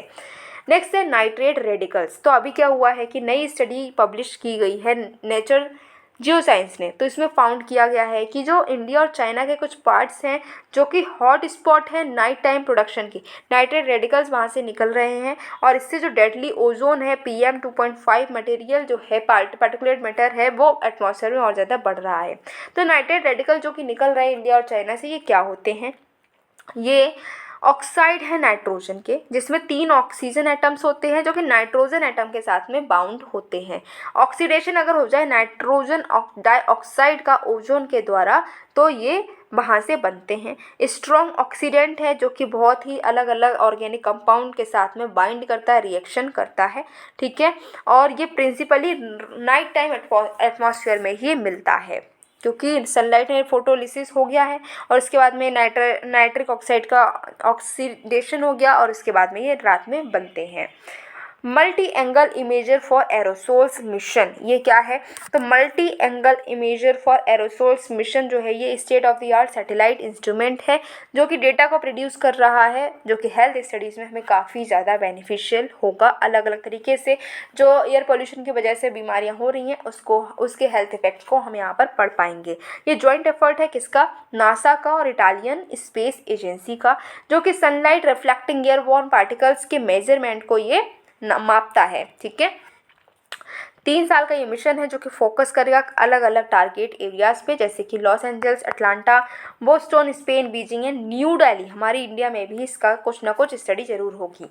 प्रयाग प्लेटफॉर्म की अगर हम बात करें तो प्रयाग ये घूमने वाला प्रयाग वो नहीं है। प्रयाग का मतलब यहाँ पर क्या है, platform for real time analysis of Yamuna, Ganga and their tributaries. ठीक है, तो प्रयाग जो है ये रियल टाइम मॉनिटरिंग करेगा किसकी, जो पानी हमें मिल रहा है, रिवर वाटर मिल रहा है, उसकी क्वालिटी देखेगा कहाँ पर, गंगा, यमुना एंड उनकी जो ट्रिब्यूटरीज हैं उस पर। इसको लॉन्च किया है मिनिस्ट्री ऑफ जल शक्ति ने। अब बात करेंगे बायोडाइवर्सिटी की। ठीक है, पॉल्यूशन देख लिया, क्लाइमेट चेंज देख लिया। अब देखते हैं बायोडाइवर्सिटी को, जिसमें पहला हमारा जो टॉपिक है वो है international big cat alliance, IBCA। तो ये क्या है? तो इंटरनेशनल बिग कैट एलियंस जो है, अभी हमारे जो प्राइम मिनिस्टर ऑफ इंडिया है, हमारे जो प्राइम मिनिस्टर हैं, उन्होंने इंटरनेशनल बिग कैट एलियंस को लॉन्च किया है, क्योंकि प्रोजेक्ट टाइगर के जो शुरू हुआ था उस टाइम पर, तो उसका अभी 50 साल पूरे हो गए हैं और इसीलिए ये लॉन्च किया गया है। प्रोजेक्ट टाइगर क्या है? तो प्रोजेक्ट टाइगर एक सेंट्रली स्पॉन्सर्ड स्कीम है under the ministry of environment, forest and climate change, जो कि 1973 में लॉन्च हुआ था। इसका एम ये था कि हम वायबल पॉपुलेशन जो टाइगर्स की वो मेंटेन करके रख पाएँ, कहीं ऐसा ना हो कि टाइगर हमारी इंडिया से ख़त्म हो जाए। इसके लिए ही ये प्रोजेक्ट टाइगर चलाया गया था। इसको कौन इम्प्लीमेंट करता है? तो इसको इम्प्लीमेंट कर रही है एक स्टैट्यूटरी बॉडी जिसका नाम है NTCA, national tiger conservation authority. Tiger की बात करें तो इसके प्रोटेक्शन स्टेटस की अगर हम बात करते हैं तो इंडेंजर्ड है ये टाइगर, ठीक है। साइट्स के अपेंडिक्स 1 में आता है। वाइल्ड लाइफ प्रोटेक्शन एक्ट के शेड्यूल 1 में और शेड्यूल 4 में इसकी जगह बनी हुई है। अब IBCA की अगर हम बात करें, जो एलियंस अभी बना है नया, तो इसकी अगर हम बात करें तो पहली बार इसको प्रपोज किया था इंडिया ने इंटरनेशनल ग्रुप में, ठीक है। इंडिया ने इसको प्रपोज किया था 2019 में। कहाँ पर? International group against poaching and illegal wild life trade, ठीक है, यहाँ पर ये प्रपोज किया था, लेकिन अब बना अब है, ठीक है। एम इसका ये है कि जो 7 मेजर बिग कैट की जो स्पीसी है उसको हम प्रोटेक्ट और कंजर्व कर सकें। कौन कौन है ये मेजर बिग कैट्स? तो टाइगर है, लॉयन है, लेपर्ड है, स्नो लेपर्ड है, प्यूमा, जगार एंड चीता, ठीक है। कोलैब हम किसके साथ में कर रहे थे? 97 रेंज ऑफ कंट्रीज जहाँ पर ये मिलती हैं 7 स्पीसीज, उनके साथ में हम कोलैब करने की कोशिश कर रहे थे। इंडिया ओनली कंट्री है जहाँ पर 5 बिग कैट्स इंडिया में मिलती हैं, प्यूमा और जगार यहाँ पर नहीं मिलते, ठीक है। अब स्टेटस क्या है? इंडेंजर्ड है इनका, ठीक है। किस किसका है? Royal Bengal tiger, asiatic lions endangered है। वल्नरेबल में स्नो लेपर्ड्स, अफ्रीकन चीताज आते हैं। लीस्ट कंसर्न में कॉमन लेपर्ड आता है। फंडिंग कहाँ से हो रही है? तो 5 साल तक फंडिंग होगी, 800 करोड़ से ज़्यादा की फंडिंग यहाँ पर मिलेगी। IBCA की गवर्नेंस स्ट्रक्चर की बात करें तो जनरल असेंबली होती है जिसमें सारे मेंबर्स कंट्रीज होते हैं। काउंसिल होती है जिसमें एटलीस्ट 7 और 15 मेंबर से ज़्यादा नहीं इसमें हो सकते हैं, 5 साल का इनका टर्म होता है। सेक्रेटेरिएट की बात करें तो जनरल असेंबली जो है वो अपॉइंट करेगी सेक्रेटेरिएट एक स्पेसिफिक टर्म के लिए। राशनल क्या है ये बिग कैट्स को प्रोटेक्ट करने का? तो ये ट्रॉपिक कास्केड जो है उसको उसके प्रीडेटर्स होते हैं, ये क्या है? एपेक्स प्रीडेटर्स हैं, ठीक है। और इसकी अगर ये ख़त्म हो गए तो सारी दुनिया में तहस नहस हो जाएगा, सारी स्पीसीज़ में डिसबैलेंस आ जाएगा और उनके हैबिटेट्स को बचाना हमें ज़रूरी है। इकोनॉमीज़ को भी ये बचाते हैं क्योंकि इको टूरिज़्म होता है, लोग इनसे मिलना चाहते हैं, लोग इनको देखना चाहते हैं और इसके लिए वो घूमते हैं, ठीक है। फिर है नेशनल टाइगर कंजर्वेशन अथॉरिटी जो कि प्रोजेक्ट टाइगर को इम्प्लीमेंट कर रही थी, इसके बारे में पढ़ते हैं। तो ये जो अथॉरिटी है ये बनाई गई थी under the wild life protection act 1972। Amend किया गया है इसको 2006 में। हेडक्वार्टर्स का न्यू दिल्ली में है। Ministry of environment, forest and climate change के अंडर ये आती है। ये स्टैट्यूटरी अथॉरिटी प्रोवाइड करती है प्रोजेक्ट टाइगर को, ठीक है। अकाउंटेबिलिटी भी देती है, पार्लियामेंट जो है उसको ओवरसाइट भी ये प्रोवाइड करती है। कुछ और इन्फॉर्मेशन की बात करें तो ये annual plan of operations of tiger reserve create करती है। ऑल इंडिया टाइगर एस्टिमेशन भी इसके द्वारा कंडक्ट किया जाता है। इसका गिनीज बुक रिकॉर्ड भी है क्योंकि ये largest camera trap wild life survey कर पाई थी 2019 में। अब अलग अलग तरीके की बिग कैट्स हैं, उनके क्या क्या लोकेशन है चलो देखते हैं। लॉयन की बात करते तो अफ्रीका एंड यूरेशिया में देखने को मिलता है। टाइगर एशिया में ही मिलता है। जगौर जो ये अमेरिका में मिलता है, इंडिया में नहीं। चीता अफ्रीका में मिलता है, राइट। जो कगौर है वो नॉर्थ अमेरिका में मिलता है और स्नो लेपर्ड हमें अल्पाइन रीजन में मिल जाता है। लेपर्ड की बात करें तो अफ्रीका, एशिया और मिडल ईस्ट में ही देखने को मिलता है।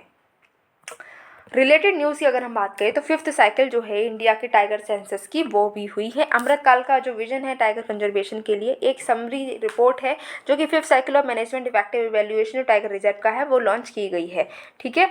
तो ये जो है मैनेजमेंट इफेक्टिव इवैल्यूएशन ये ग्लोबल फ्रेमवर्क है जिसमें हम इवैल्यूएशन करते हैं, मैनेजमेंट करते हैं कि किस तरीके से प्रोटेक्टेड एरियाज जो हैं वो किस तरीके से काम कर रहे हैं, उनको कैसे हम मैनेज कर रहे हैं। इसकी कुछ की फाइंडिंग है कि ओवरऑल इंक्रीज़ हुआ है 8% का इसके स्कोर में।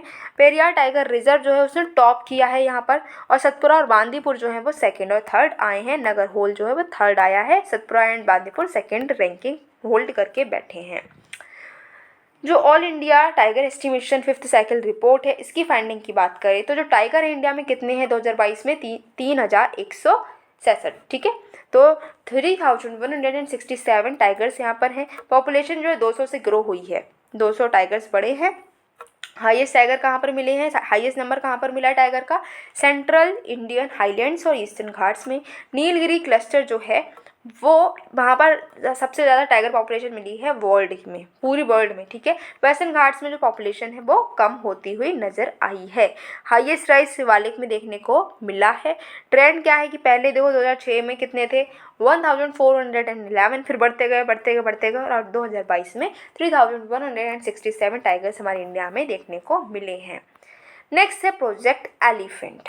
टाइगर की बात कर ली, अब एलिफेंट की बात करेंगे। वे न्यूज़ में क्यों है, क्योंकि हमारे इंडिया के जो प्रेसिडेंट है उन्होंने इनॉग्रेट किया है Gaj Utsav at Kaziranga national park, Assam में है, और प्रोजेक्ट एलिफेंट के 30 साल पूरे हो चुके हैं। एलिफेंट की बात करें तो ये भी इंडेंजर्ड है, ठीक है, साइट्स के अपेंडिक्स 1 में ही आ रहा है। वर्ल्ड जो वाइल्ड लाइफ प्रोटेक्शन एक्ट है उसके शेड्यूल 1 में और शेड्यूल 4 में ये आता है।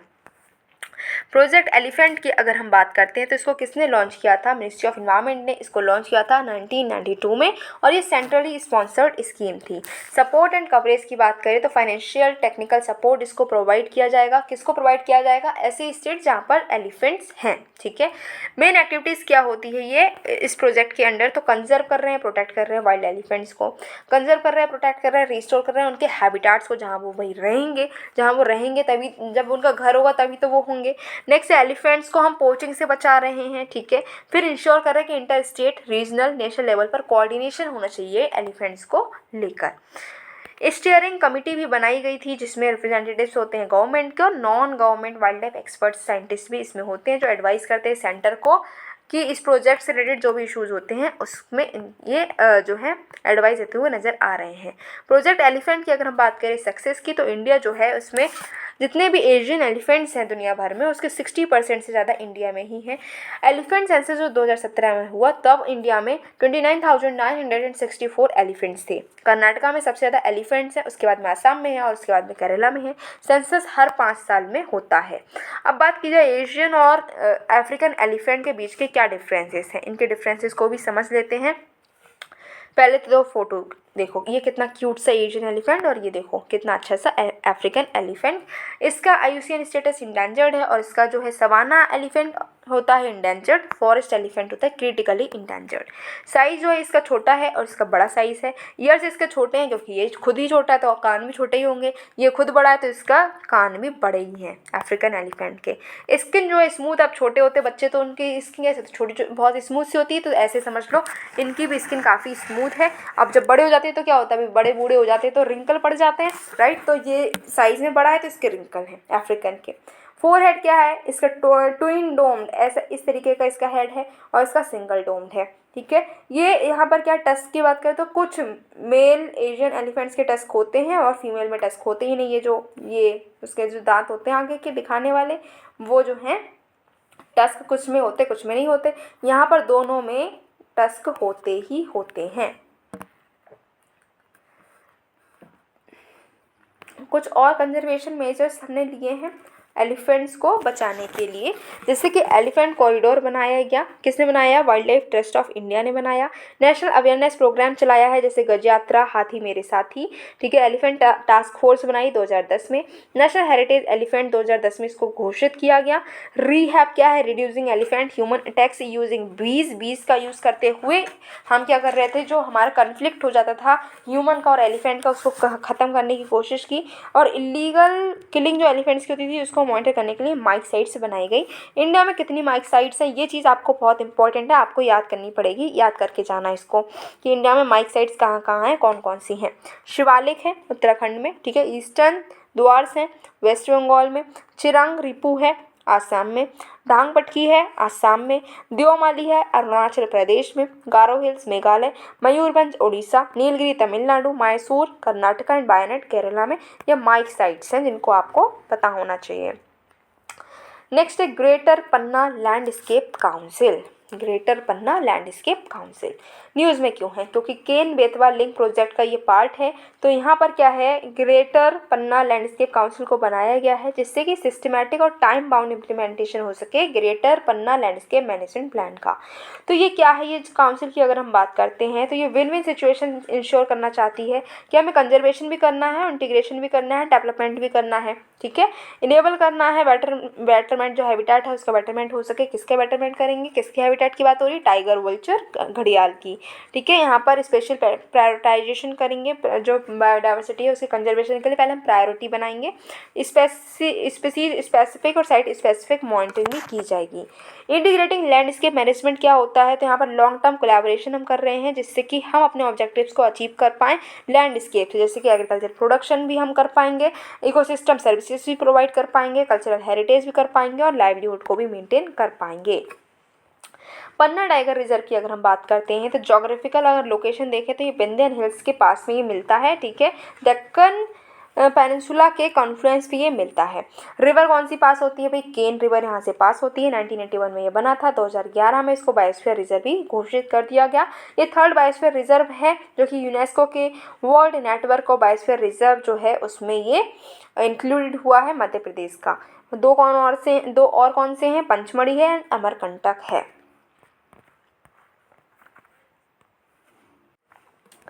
अब बात करते हैं अरावली ग्रीन वॉल प्रोजेक्ट की। तो अरावली ग्रीन वॉल प्रोजेक्ट क्या है, न्यूज़ में क्यों है, सब कुछ जानेंगे।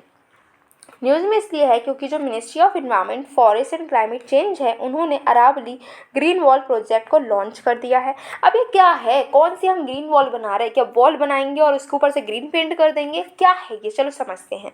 तो हमने इसकी इंस्पिरेशन कहाँ से ली है, तो अफ्रीका में ग्रेट ग्रीन वॉल प्रोग्राम चल रहा था जो कि 2007 में ये इनिशिएटिव लॉन्च हुआ था साहेल रीजन में, उसी से हमने यहाँ पर इंस्पिरेशन ली है जिसमें हम डेजर्टिफिकेशन, लैंड डिग्रेडेशन से कम्बैट करेंगे, ठीक है। अभी ग्रीन वॉल प्रोजेक्ट जो है ये मेजर इनिशिएटिव है जिसमें हम ग्रीन कॉरिडोर्स बनाएंगे 5 किलोमीटर के बफर एरिया में अरावली हिल के आसपास, राजस्थान, हरियाणा, गुजरात एंड दिल्ली में, ठीक है। इसमें हम क्या करेंगे, नेटिव स्पीसी के ट्री स्hrubs जो हैं वो प्लांट करेंगे स्क्रब लैंड में, वेस्ट लैंड में, डिग्रेडेड फॉरेस्ट लैंड में, जिससे कि वाटर बॉडीज़ को रेजुविनेट भी करेंगे, रिस्टोर भी करेंगे। तो यहाँ पर क्या है, जो लैंड डिग्रेड हो गई है ना वो फिर से ठीक हो जाएगी। अरावली रेंज की बात करें तो ये गुजरात से दिल्ली तक जो है एक्सटेंड करते हुए नजर आती हैं, राजस्थान और हरियाणा से ये पास होती हैं। हाईएस्ट पीक सबको पता है गुरु शिखर है जो कि माउंट आबू पर है। इसको oldest range of fold mountains कहते हैं इंडिया के। यहाँ पर अलग अलग रिवर्स भी बर्थ लेती हैं जैसे कि बनस, लूनी एंड साबरमती, ठीक है। ऑब्जेक्टिव क्या है, अभी हम इतना पैसा वैसा खर्च करेंगे, प्लांट लगाएंगे तो इसका ऑब्जेक्टिव क्या है, इकोलॉजिकल हेल्थ जो है वो इम्प्रूव हो जाएगी, जो ईस्टवर्ड एक्सपेंशन हो रहा है थार डेजर्ट का वो रुक जाएगा, लैंड डिग्रेडेशन हो रहा है वो रुक जाएगा, ठीक है। इंडिया की इमेज ग्लोबल लीडर जो है वो इम्प्रूव हो जाएगी कि हम ग्रीन डेवलपमेंट बहुत अच्छे से कर रहे हैं, सस्टेनेबल डेवलपमेंट को हम और ज़्यादा प्रमोट करेंगे और जो हमारा कमिटमेंट है अंडर दी UNCCD वो भी हम अचीव कर पाएंगे। तो ग्रेट ग्रीन वॉल इनिशिएटिव है कहाँ का, अफ्रीका का, जहाँ से हमने अभी क्या की है, इंस्पिरेशन ली है। तो हम अरावली में बना रहे हैं तो ये चीज़ है, ये देखो ये ग्रीन कलर की ये जो बॉल बनती हुई नज़र आ रही है ये वो बना रहे हैं, ठीक है। यहाँ पर वो क्या कर रहे हैं, ये जो एरिया है इस लैंड को ये अच्छा कर रहे हैं, इसका जो क्वालिटी है इसको इम्प्रूव कर रहे हैं। अब कुछ प्रोटेक्टेड एरिया जो न्यूज़ में है, नींद आने लगी है तो वीडियो को पॉज करो, थोड़ा सो लो और उसके बाद में पढ़ना, लेकिन पढ़ना ध्यान से, क्यों, क्योंकि ये बहुत इंपॉर्टेंट है, क्वेश्चन यहाँ से बनते हैं। तो अगर बोर हो गए थोड़ी देर पॉज कर लो, ब्रेक ले लो, फिर पढ़ने बैठो, ठीक है। अगर बोर हो रहे तो, अगर समझ में आ रहा है, इंटरेस्टिंग लग रहा है तो पढ़ते रहो, कोई टेंशन वाली बात नहीं है क्योंकि वीडियो लंबा हो गया है इसीलिए आपको पढ़ना पूरा है, ठीक है। और अपनी अलर्टनेस, अपना फोकस बनाए रखना, अगर फोकस नहीं बन रहा है थोड़ी देर ब्रेक ले लो, ठीक है, क्योंकि ये बहुत इंपॉर्टेंट है, क्वेश्चन हमेशा से बनता आया और बनेगा भी, इसलिए चलो अगर ब्रेक ले लिया फिर से कंटिन्यू करते हैं। प्रोटेक्टेड एरियाज़ इन न्यूज़, कौन कौन से एरियाज़ हैं जो प्रोटेक्टेड हैं बट न्यूज़ में है। नामदफा नेशनल पार्क जो अरुणाचल प्रदेश में मिलता है, यहाँ पर क्या हुआ, एक टाइगर को हमने देखा है नेशनल पार्क में, 8 सालों के बाद में देखा गया है।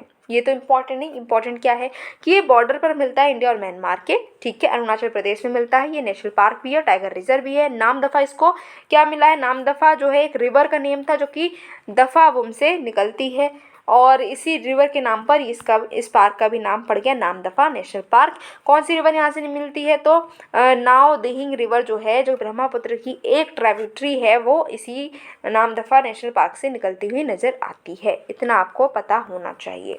ओरांग नेशनल पार्क जो असम में मिलती है, अभी क्या हुआ, असम गवर्नमेंट ने प्रिलिमिनरी नोटिफिकेशन जो है वो इशू कर दिया है कि 200 स्क्वायर किलोमीटर जो है ओरांग नेशनल पार्क में और लैंड हम जोड़ देंगे। ये स्टेट का ओल्डेस्ट गेम रिजर्व है, जो कि इससे अगर इतना एरिया हमने और जोड़ दिया तो इसका जो एरिया है वो 3 गुना हो जाएगा। ठीक है, इतना तो चलो, इतना ये चीज़ इंपॉर्टेंट नहीं, इंपॉर्टेंट क्या है ये चीज़ पढ़ना। चलो, असम में मिलता है सोनितपुर डिस्ट्रिक्ट में। ठीक है, मिनी काजीरंगा नेशनल पार्क भी हम बोलते हैं, क्योंकि यहाँ पर क्या है कि दोनों ही जो नेशनल पार्क है, काजीरंगा और ये ओरांग, इनका जो लैंडस्केप है बिल्कुल सेम है। यहाँ पर great Indian one horn rhino मिलते हैं।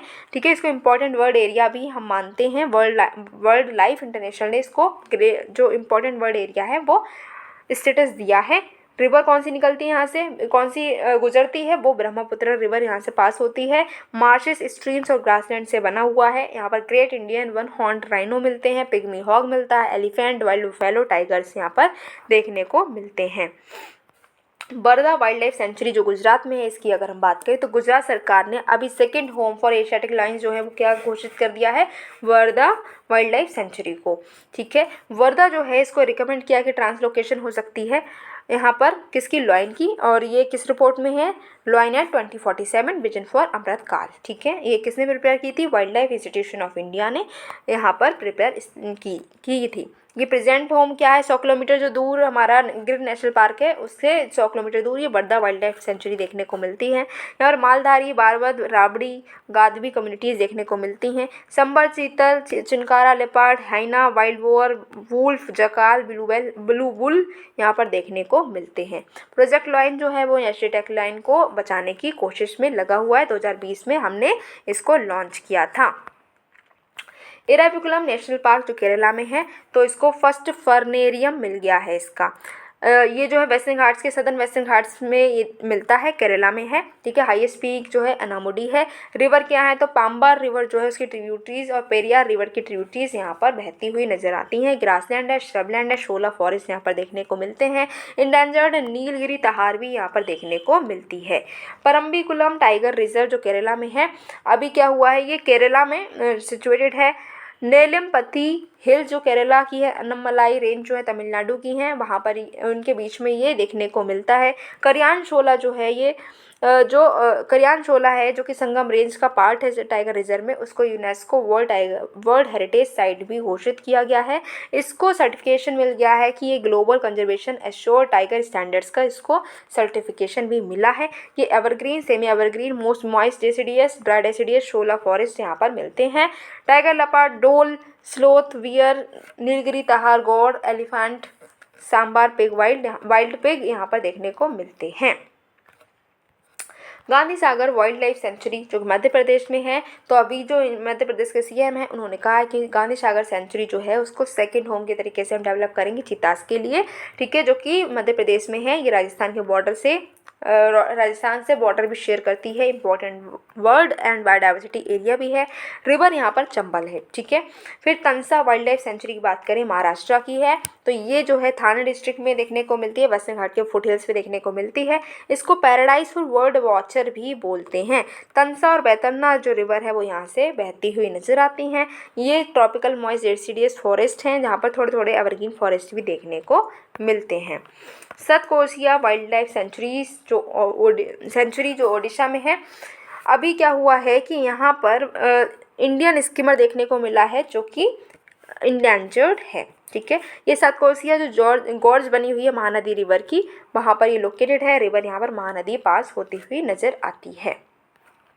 अब कुछ स्पीसीज जो कि न्यूज़ में रहे, तो इंडियन वुल्फ, ठीक है, ये न्यूज़ में रहा क्योंकि गुजरात ने 10 इंडियन ग्रे वुल्फ को जो है कंजर्वेशन ब्रीडिंग सेंटर से फॉरेस्टेड एरिया में ट्रांसफ़र कर दिया है। ये लीस्ट कंसर्न है, शेड्यूल 1 में आते हैं। ठीक है, ये ग्रे वुल्फ की ही एक सब स्पीसी है।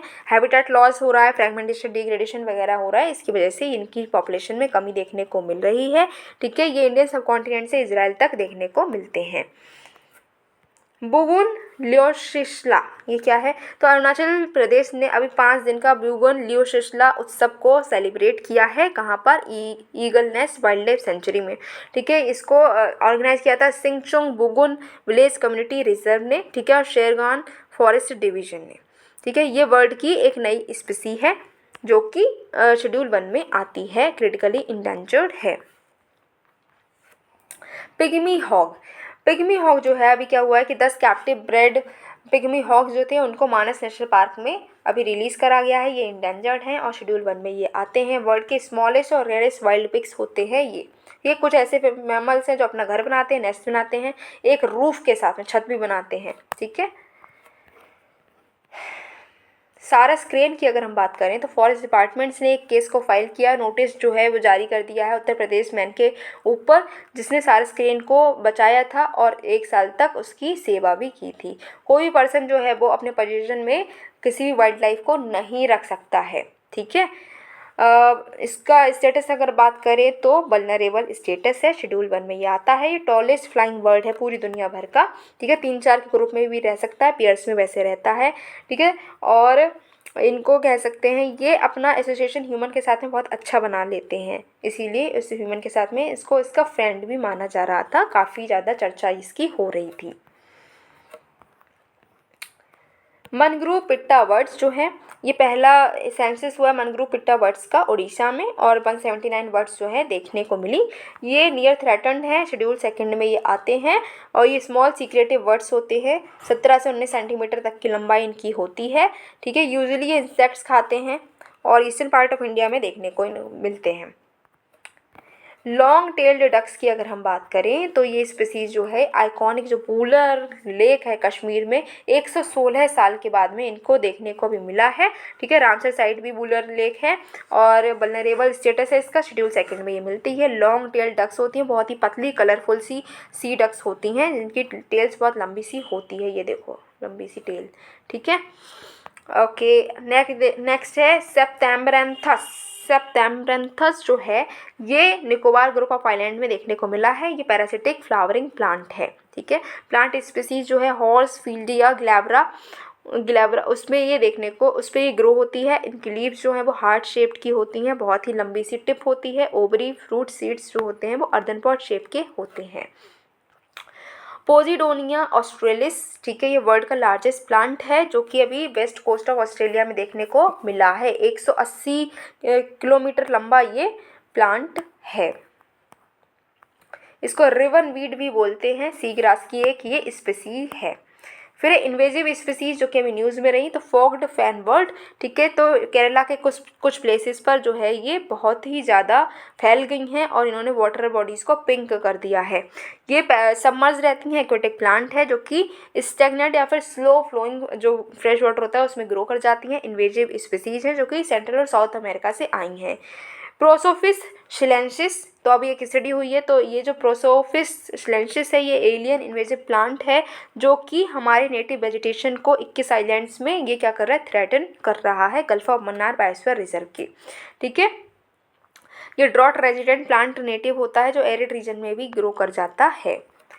नेक्स्ट है ब्लाइती किकार। ठीक है, ब्लाइती किकार क्या है, तो अभी काम शुरू हो गया है ये ब्लाइती किकार को हटाने के लिए सेंट्रल रीजन में दिल्ली के, जिससे कि नेचुरल बायोडाइवर्सिटी को रिस्टोर कर सके। ये इन्वेजिव स्पीसी है जो कि ब्रिटिशर्स इंडिया में लेकर आए थे क्योंकि ये बहुत ही डेकोरेटिव लगता है।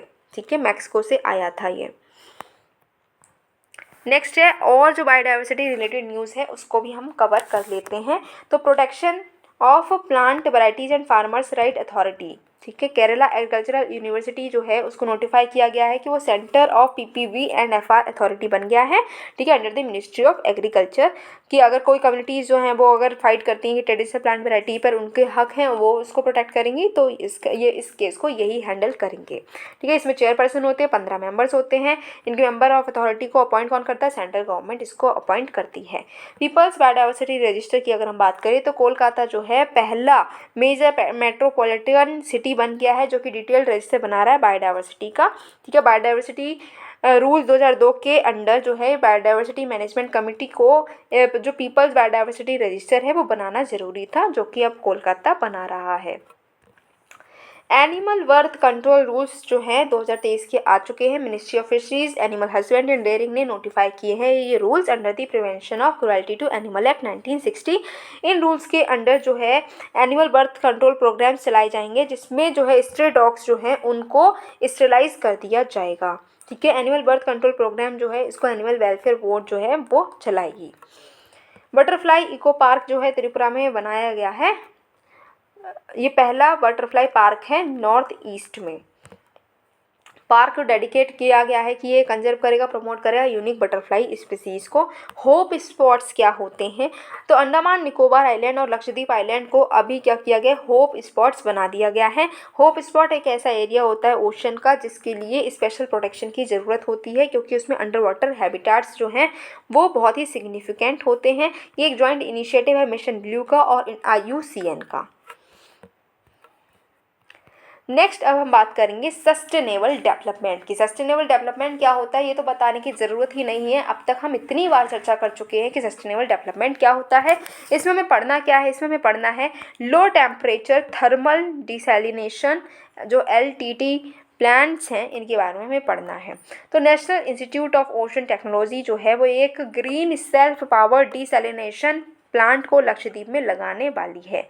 जब ये ऑपरेशनल हो जाएगा, जब ये काम करना शुरू कर देगा, तो ये दुनिया भर का पहला डिसैलिनेशन प्लांट बनेगा जो कि पावर को सप्लाई करेगा प्लांट के लिए और सी वाटर को कन्वर्ट कर देगा किसमें, पोर्टेबल वाटर में।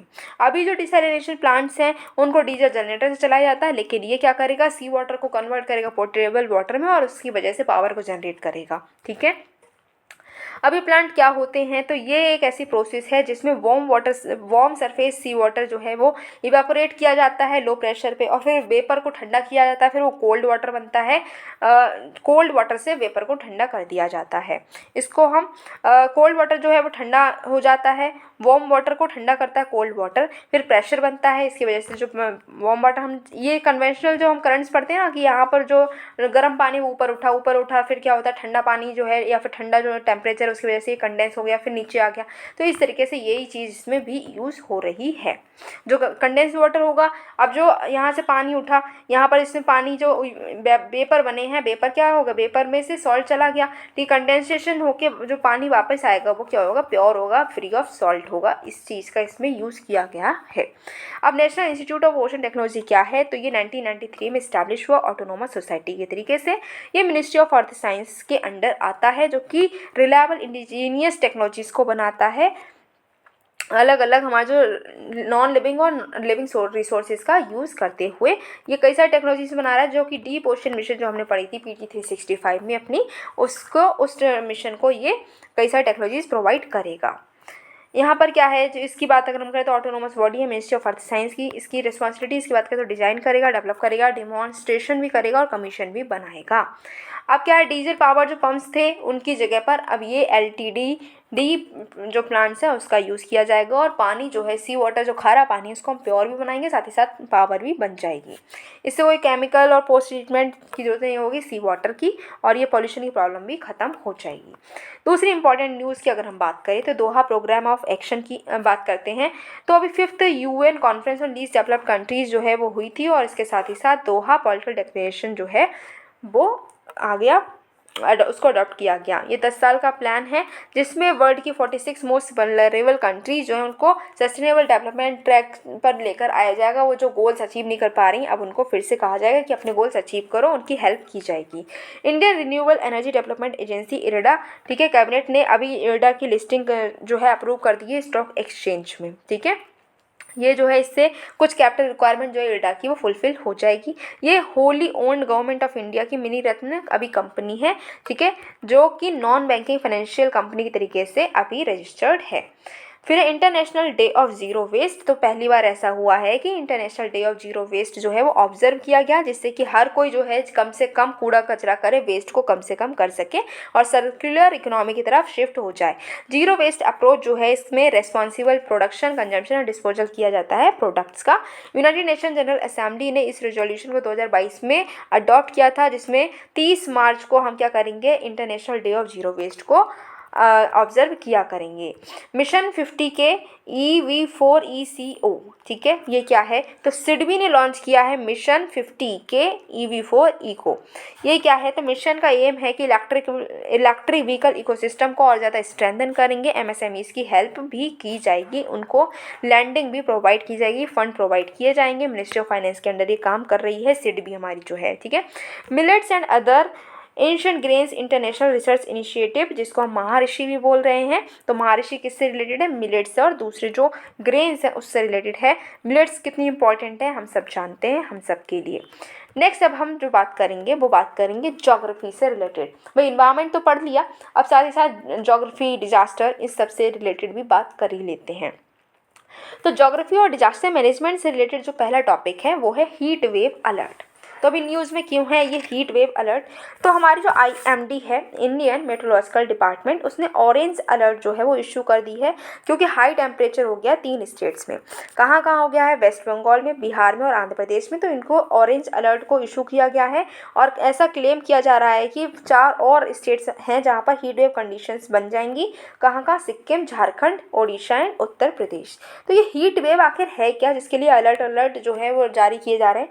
तो हीट वेव एक ऐसी कंडीशन है एयर टेम्परेचर की, जहाँ पर एयर टेम्परेचर इतना ज़्यादा हो जाता है कि वो ह्यूमन बॉडी के लिए फैटल हो जाता है, बहुत ज़्यादा हार्मफुल हो जाता है, ठीक है। टेम्परेचर की कुछ लिमिट्स यहाँ पर दी जाती हैं, उसके बेसिस पर हीट वेव को जो है क्लासीफाई किया जाता है। अब हीट वेव आखिर होता ही क्यों है, क्योंकि हॉट एयर जो है, हॉट ड्राई एयर एक रीजन के ऊपर बनी रहती है, यहाँ पर मॉइस्चर होता नहीं है यहाँ पर एटमॉस्फेयर में, क्लाउडलेस स्काई होती है, एंटी साइक्लोनिक कंडीशंस यहाँ पर बनी हुई होती हैं, और इस वजह से हीट वेव आती है। तो अगर टेम्परेचर जो है 40 डिग्री प्लेन्स के लिए बन जाता है, ठीक है, 40 डिग्री अगर टेम्परेचर चला गया प्लेन्स में और 30 डिग्री चला गया हिली रीजन में, तो हम बोल सकते हैं कि क्या हो गया है, यहाँ पर हीट वेव आ गई है, ठीक है। अगर हीट वेव क्या है, 5 से 6 डिग्री और ज़्यादा टेम्परेचर बढ़ जाता है नॉर्मल टेम्परेचर से, तो हीट वेव आ जाती है प्लेन में। और 4 डिग्री से 5 डिग्री अगर टेम्परेचर बढ़ जाता है तो फिर जो है यहाँ पर हम बोलते हैं कि हीट वेव आ चुकी है, ठीक है। अब यहाँ पर कलर हमने देखे थे कि ऑरेंज अभी अलर्ट इशू किया गया है, तो कलर देख लेते हैं। ग्रीन में क्या है कि नॉर्मल डे है, कोई भी एक्शन लेने की जरूरत नहीं। येलो अलर्ट में क्या है कि हीट अलर्ट है, बी अपडेटेड। ऑरेंज में कि आप तैयार रहो, सीवियर हीट अलर्ट हो गई है। रेड अलर्ट में कि एक्शन लेने की आ गया है टाइम, क्योंकि एक्सट्रीम हीट अलर्ट हो गई है। हीट इंडेक्स रीडिंग की बात करें तो अभी IMD ने क्या किया है कि डे की मैक्सिमम और मिनिमम टेम्परेचर्स जो दिए हैं उसके साथ साथ वो हीट इंडेक्स को भी इशू करेगा, ऐसा उन्होंने बोला है। ये एक ऐसी रीडिंग है जिसमें हम बताते हैं कि टेम्परेचर जो है कितना, टेम्परेचर पे कैसा फील होगा, ये चीज़ यहाँ पर बताई जाएगी।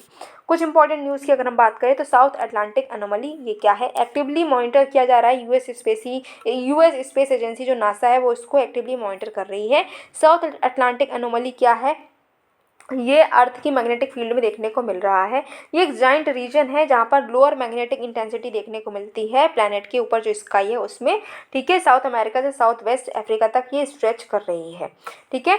अर्थ की मैग्नेटिक फील्ड में कोई डेंट हो ऐसा इसमें देखने को हमें मिल रहा है, और इसकी वजह से क्या होता है, शॉर्ट सर्किट हो सकता है, टेक्नोलॉजिकल सिस्टम्स जो है वो ख़राब हो सकते हैं हमारे सैटेलाइट्स में।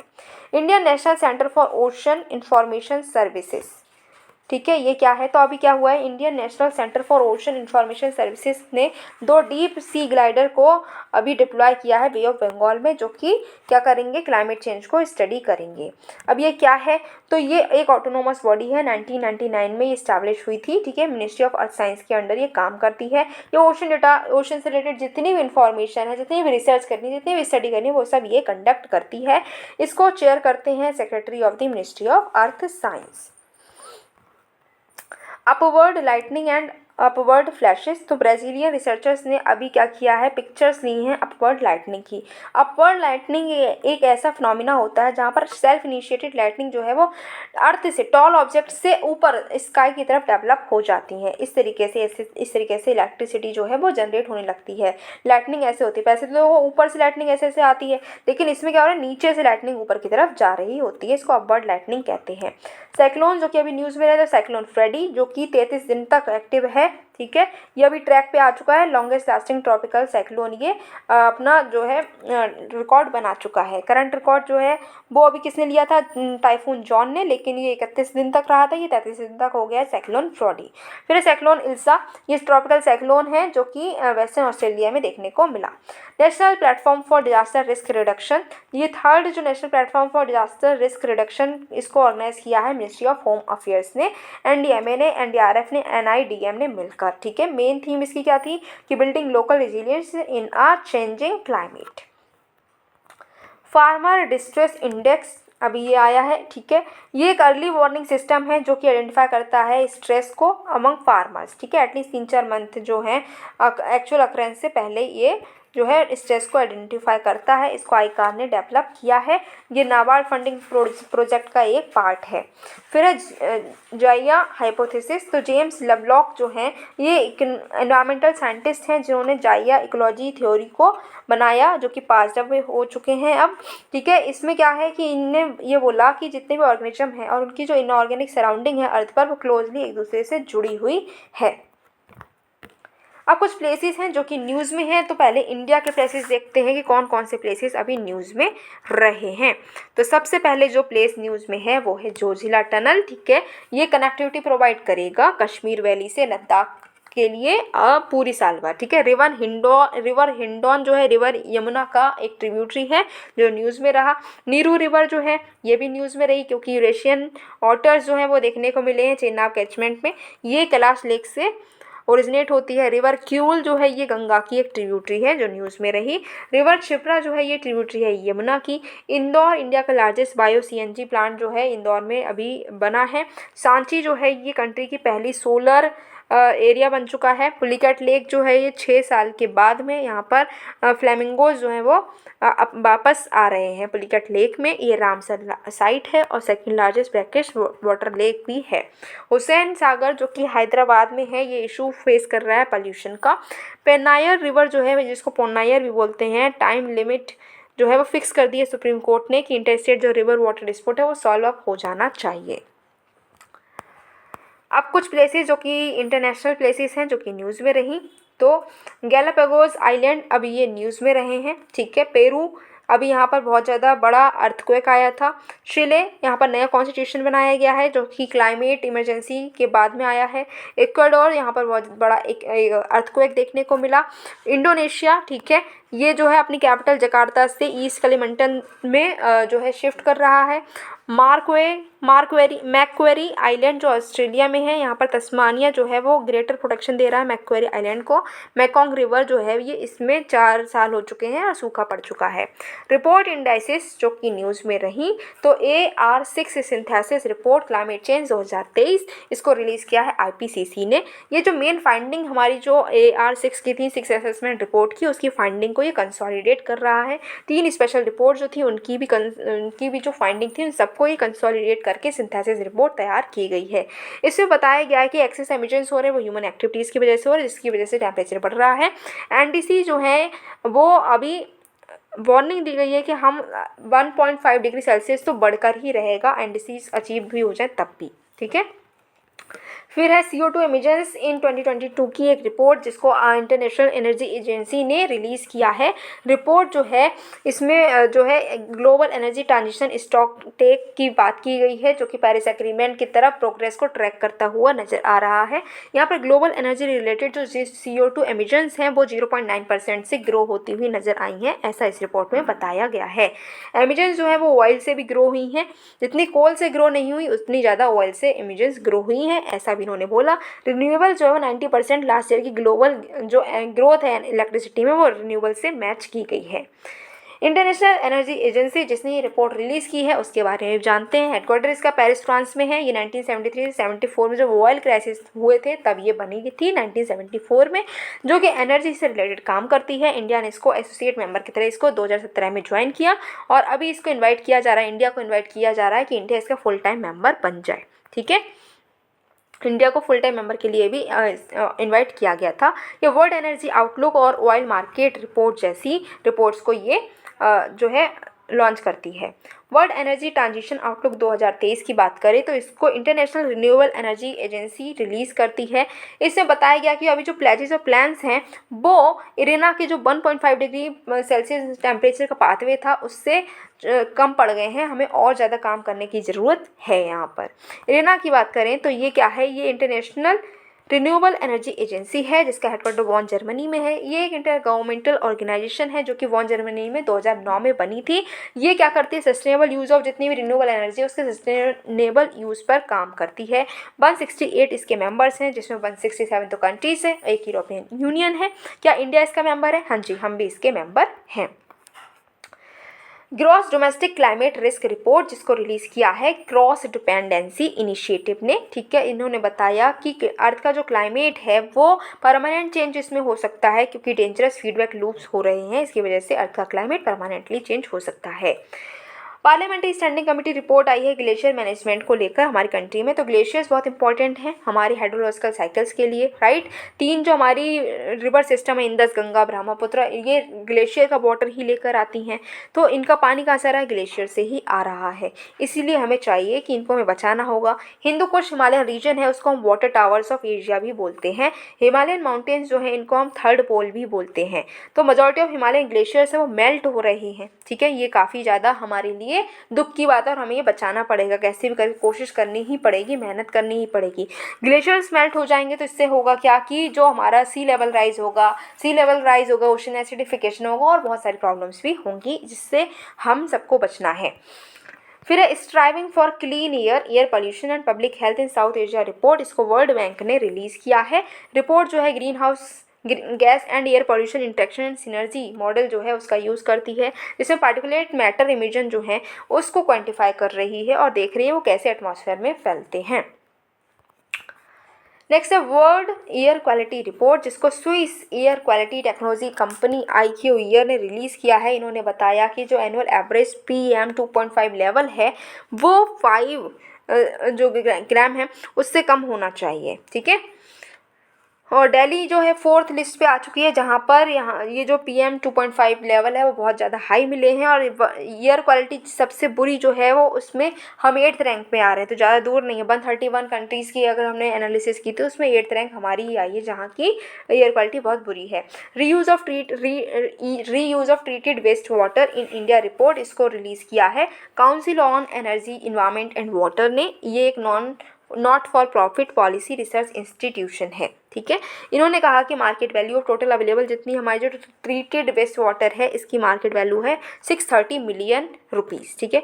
9 टाइम्स जो एरिया है न्यू दिल्ली का वो इरीगेट हो सकता है जितना अगर ये पानी है इसका यूज़ कर लिया जाए तो, जो कि काफ़ी अच्छी बात है अगर ऐसा कर लें हम तो। फिर all India report of first census of water body जिसको रिलीज़ किया है मिनिस्ट्री ऑफ जल शक्ति ने। इनका ऑब्जेक्टिव ये था कि नेशनल डेटाबेस बना सके जितना वाटर बॉडीज़ है हमारी इंडिया में उसका, ठीक है। इन्होंने बताया कि 24.24 लाख वाटर बॉडीज़ हैं जो कि इंडिया में हैं, ठीक है, जिसमें 97% रूरल एरियाज़ में, 2.9% अर्बन एरियाज़ में। टॉप 3 स्टेट्स जिसमें सबसे ज़्यादा वाटर बॉडीज़ हैं वो है West Bengal, Uttar Pradesh and Andhra Pradesh. Indian states electricity transition report जिसको institute for energy economics and financial analysis ने रिलीज़ किया है। रिपोर्ट्स जो है वो प्रोग्रेस बता रही है कि इंडियन स्टेट्स ने किस तरीके से एनर्जी ट्रांजिशन की तरफ जो है कदम उठाए हैं, ठीक है। इसने एनालिसिस किया है 16 स्टेट्स का कि उन्होंने कैसे अपनी इलेक्ट्रिसिटी ट्रांजिशन पाथवे अपनाया है। यहाँ पर क्या फाइंडिंग मिली है कि बिहार, यूपी और वेस्ट बंगाल जो हैं उनको और ज़्यादा कोशिश करनी होगी। सिर्फ कर्नाटका ऐसी है जिसने सबसे अच्छा काम करके दिखाया है। इन्वायरमेंट स्टैटिस्टिक्स 2023 इसको रिलीज़ किया है हमारी मॉस्पी ने, ठीक है। इन्होंने बताया कि 2022 में एनुअल रेनफॉल जो है वो मेजर जो हमने की है वो बढ़ी है, एनुअल रेनफॉल ज़्यादा हुई है। 2022 में मैक्सिमम हीट वेव डेज भी हमने देखे हैं राजस्थान में, पंजाब में, हरियाणा में, झारखंड में और दिल्ली में। साइक्लोनिक स्टॉर्म्स जो हैं नॉर्थ इंडियन ओशन में वो भी ज़्यादा आए हैं। स्टेट एनर्जी इफिशिएंसी इंडेक्स 2021-22 इसको रिलीज़ किया मिनिस्ट्री ऑफ पावर ने। इसको डेवलप किया है हमारी ब्यूरो ऑफ एनर्जी इफिशिएंसी ने, और इस aliens for energy efficient economy दोनों ने मिलकर इसको बनाया है। ठीक है, इस ये एसेस करते हैं कि कितना ज़्यादा स्टेट और यूटी काम कर रहे हैं एनर्जी इफिशिएंसी के सेक्टर में। इन्होंने बताया कि जो स्टेट्स और यूटी से इन्होंने फ्रंट रनर, अचीवर, कंटेंडर और एस्पिरेंट की कैटेगरी में इन्होंने उनको कैटेगराइज किया है। फ्रंट रनर में आए हैं आंध्र प्रदेश, कर्नाटका, केरल, राजस्थान, तेलंगाना और आंध्र प्रदेश जो हैं उन्होंने सबसे ज़्यादा इम्प्रूवमेंट शो किया है। लैंडस्लाइड एटलस ऑफ इंडिया इसको रिलीज़ किया है इसरो ने। ये बता रहे हैं कि कहाँ कहाँ पर लैंडस्लाइड जो है वो हो सकता है। ठीक है, लैंडस्लाइड की ये सारी इन्फॉर्मेशन दे रहे हैं। इंडिया जो है टॉप 4 कंट्रीज़ में आती है जहाँ पर लैंडस्लाइड के सबसे ज़्यादा रिस्क देखने को मिलते हैं। रेनफॉल वेरिएबिलिटी पैटर्न भी सबसे बड़ा कॉज है जिसकी वजह से लैंडस्लाइड होती है। सबसे ज़्यादा खतरा कहाँ पर है, तो सबसे ज़्यादा खतरा है नॉर्थ ईस्ट हिमालयाज़ में, फिर नॉर्थ वेस्ट हिमालयाज़ में भी जो लैंडस्लाइड है उसका खतरा रहता है। फिर वेस्टर्न घाट्स, कोंकण हिल्स में भी लैंडस्लाइड का खतरा देखने को मिलता है। ईस्टर्न घाट्स में भी जो है लैंडस्लाइड आ सकती है। अपडेट्स अब देखेंगे, कुछ अपडेट्स आए हैं जैसे कि सोलर वेस्ट ट्रीटमेंट जो है अंडर ई वेस्ट मैनेजमेंट रूल्स 2022, इसमें नए अपडेट्स आए हैं। उससे पहले जानते हैं कि सोलर वेस्ट क्या होता है। तो इलेक्ट्रॉनिक वेस्ट जो कि डिस्कार्डेड सोलर पैनल्स के द्वारा जनरेट होता है उसको हम सोलर वेस्ट कहते हैं। अभी इसमें जो है नए नए जो डिटेल्स भी ऐड हुई हैं। अभी जो रूल्स आए हैं उसमें बताया कि हर जो मैन्युफैक्चरर और प्रोड्यूसर है सोलर फोटोवोल्टाइक मॉड्यूल्स का, उसको रजिस्ट्रेशन कराना होगा इस पोर्टल पर। ठीक है, सोलर जो पीवी मॉड्यूल्स हैं, पैनल्स हैं, वो उनको 2034-35 तक जो भी वेस्ट जनरेट हुआ है वो उसको स्टोर करना होगा। ठीक है, प्रोसेस करना होगा वेस्ट को। जो भी सोलर पीवी मॉड्यूल्स पैनल्स के अलावा जो भी जो सोलर वेस्ट है उसको इन्हें क्या करना होगा, टाइमली प्रोसेस करना होगा, और जितने भी प्रोसीजर्स और गाइडलाइंस दे रखी हैं उनको कंप्लाई भी करना होगा। नेक्स्ट है biodiversity of areas beyond national jurisdiction treaty. ठीक है, उसको अडॉप्ट किया गया है। इसको अडॉप्ट किया गया है 5th United Nation intergovernmental conference on marine biodiversity of areas beyond national jurisdiction के टाइम पर। ठीक है, इसको इन्होंने क्या किया, United Nation convention on laws of the sea UNCLOS के अंडर इन्होंने इसको अडॉप्ट किया गया है।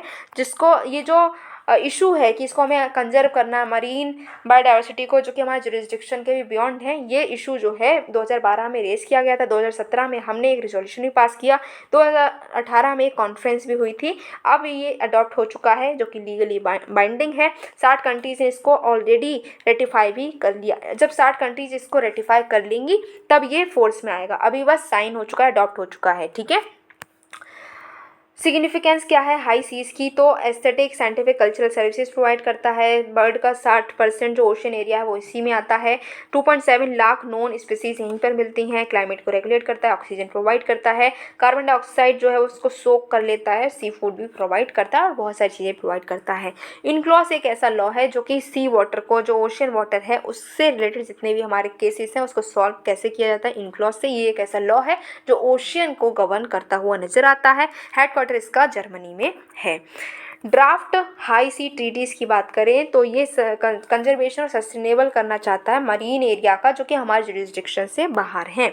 यहाँ पर कुछ प्रिंसिपल्स भी हैं, अप्रोचेस भी हैं। पॉल्यूटर पे प्रिंसिपल का फॉलो होता है। ट्रेडिशनल नॉलेज जो है उनको वैल्यू दी जाएगी। कॉमन हेरिटेज है ये सबका। इकोसिस्टम अप्रोच कुछ की हाईलाइट्स हैं कि इन्वायरमेंटल इम्पैक्ट असेसमेंट किया जाएगा। पार्टीज जो है वो ऑब्लाइज्ड हैं कि उनको अब ये प्लान बनाना होगा कि किस तरीके से इन्वायरमेंट को मैनेज करना है और किस तरीके से इन्वायरमेंटल इम्पैक्ट असेसमेंट हमें कैरी आउट करना होगा। फेयर एंड इक्विटेबल शेयरिंग की जाएगी। जितने बेनिफिट्स हैं जो भी कम्युनिटीज़ के वो सारे शेयर होंगे हर अच्छे तरीके से। फिर इंडिजीनियस कम्युनिटीज़ के से कंसेंट लेनी होगी जब भी हमें मरीन रिसोर्सेज का यूज़ करना है तो। ठीक है, नेक्स्ट बात करते हैं फॉरेस्ट कंजर्वेशन अमेंडमेंट बिल 2023 जो है उसको लोकसभा में इंट्रोड्यूस कर दिया गया है। 1980 का ये जो एक्ट है इसमें हम अमेंडमेंट करने की कोशिश कर रहे हैं।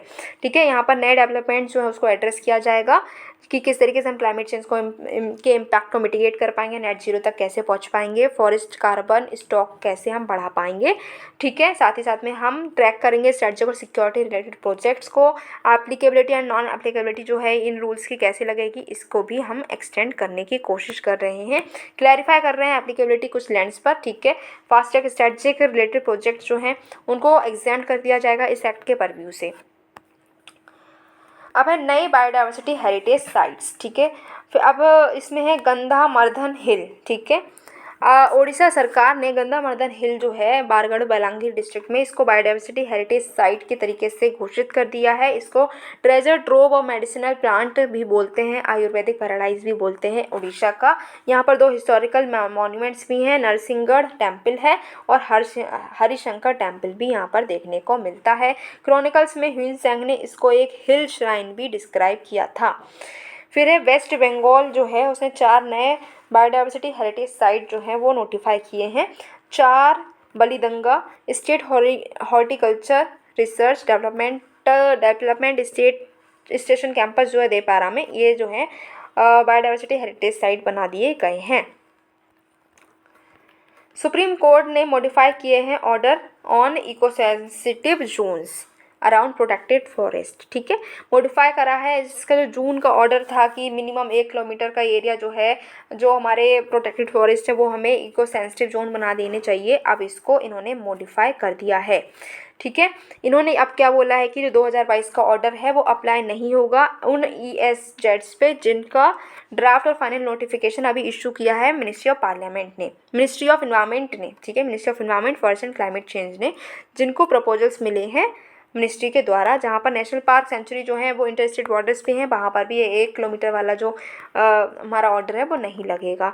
कोई माइनिंग अलाउ नहीं होगी। ठीक है, 1 किलोमीटर के रेडियस में, और कोई डेवलपमेंटल एक्टिविटीज़ जो है वो बिना गाइडलाइंस को फॉलो कर हुए नहीं होगी। और इसी के साथ में हमारा जो इन्वायरमेंट का सेक्शन है वो कंप्लीट होता है। काफ़ी लंबा सा वीडियो हो गया बट हमने कंप्लीट कर लिया है।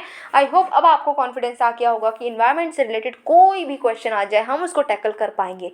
अगर इस लेवल का कॉन्फिडेंस आपको आया है तो आपको क्या करना है, वीडियो को लाइक करना है, शेयर करना है, चैनल को फटाफट से सब्सक्राइब करना है, जिससे कि आने वाली वीडियो की नोटिफिकेशन आपके पास में आ जाए और आप उसको देखकर खुद को और अपडेट कर पाएँ।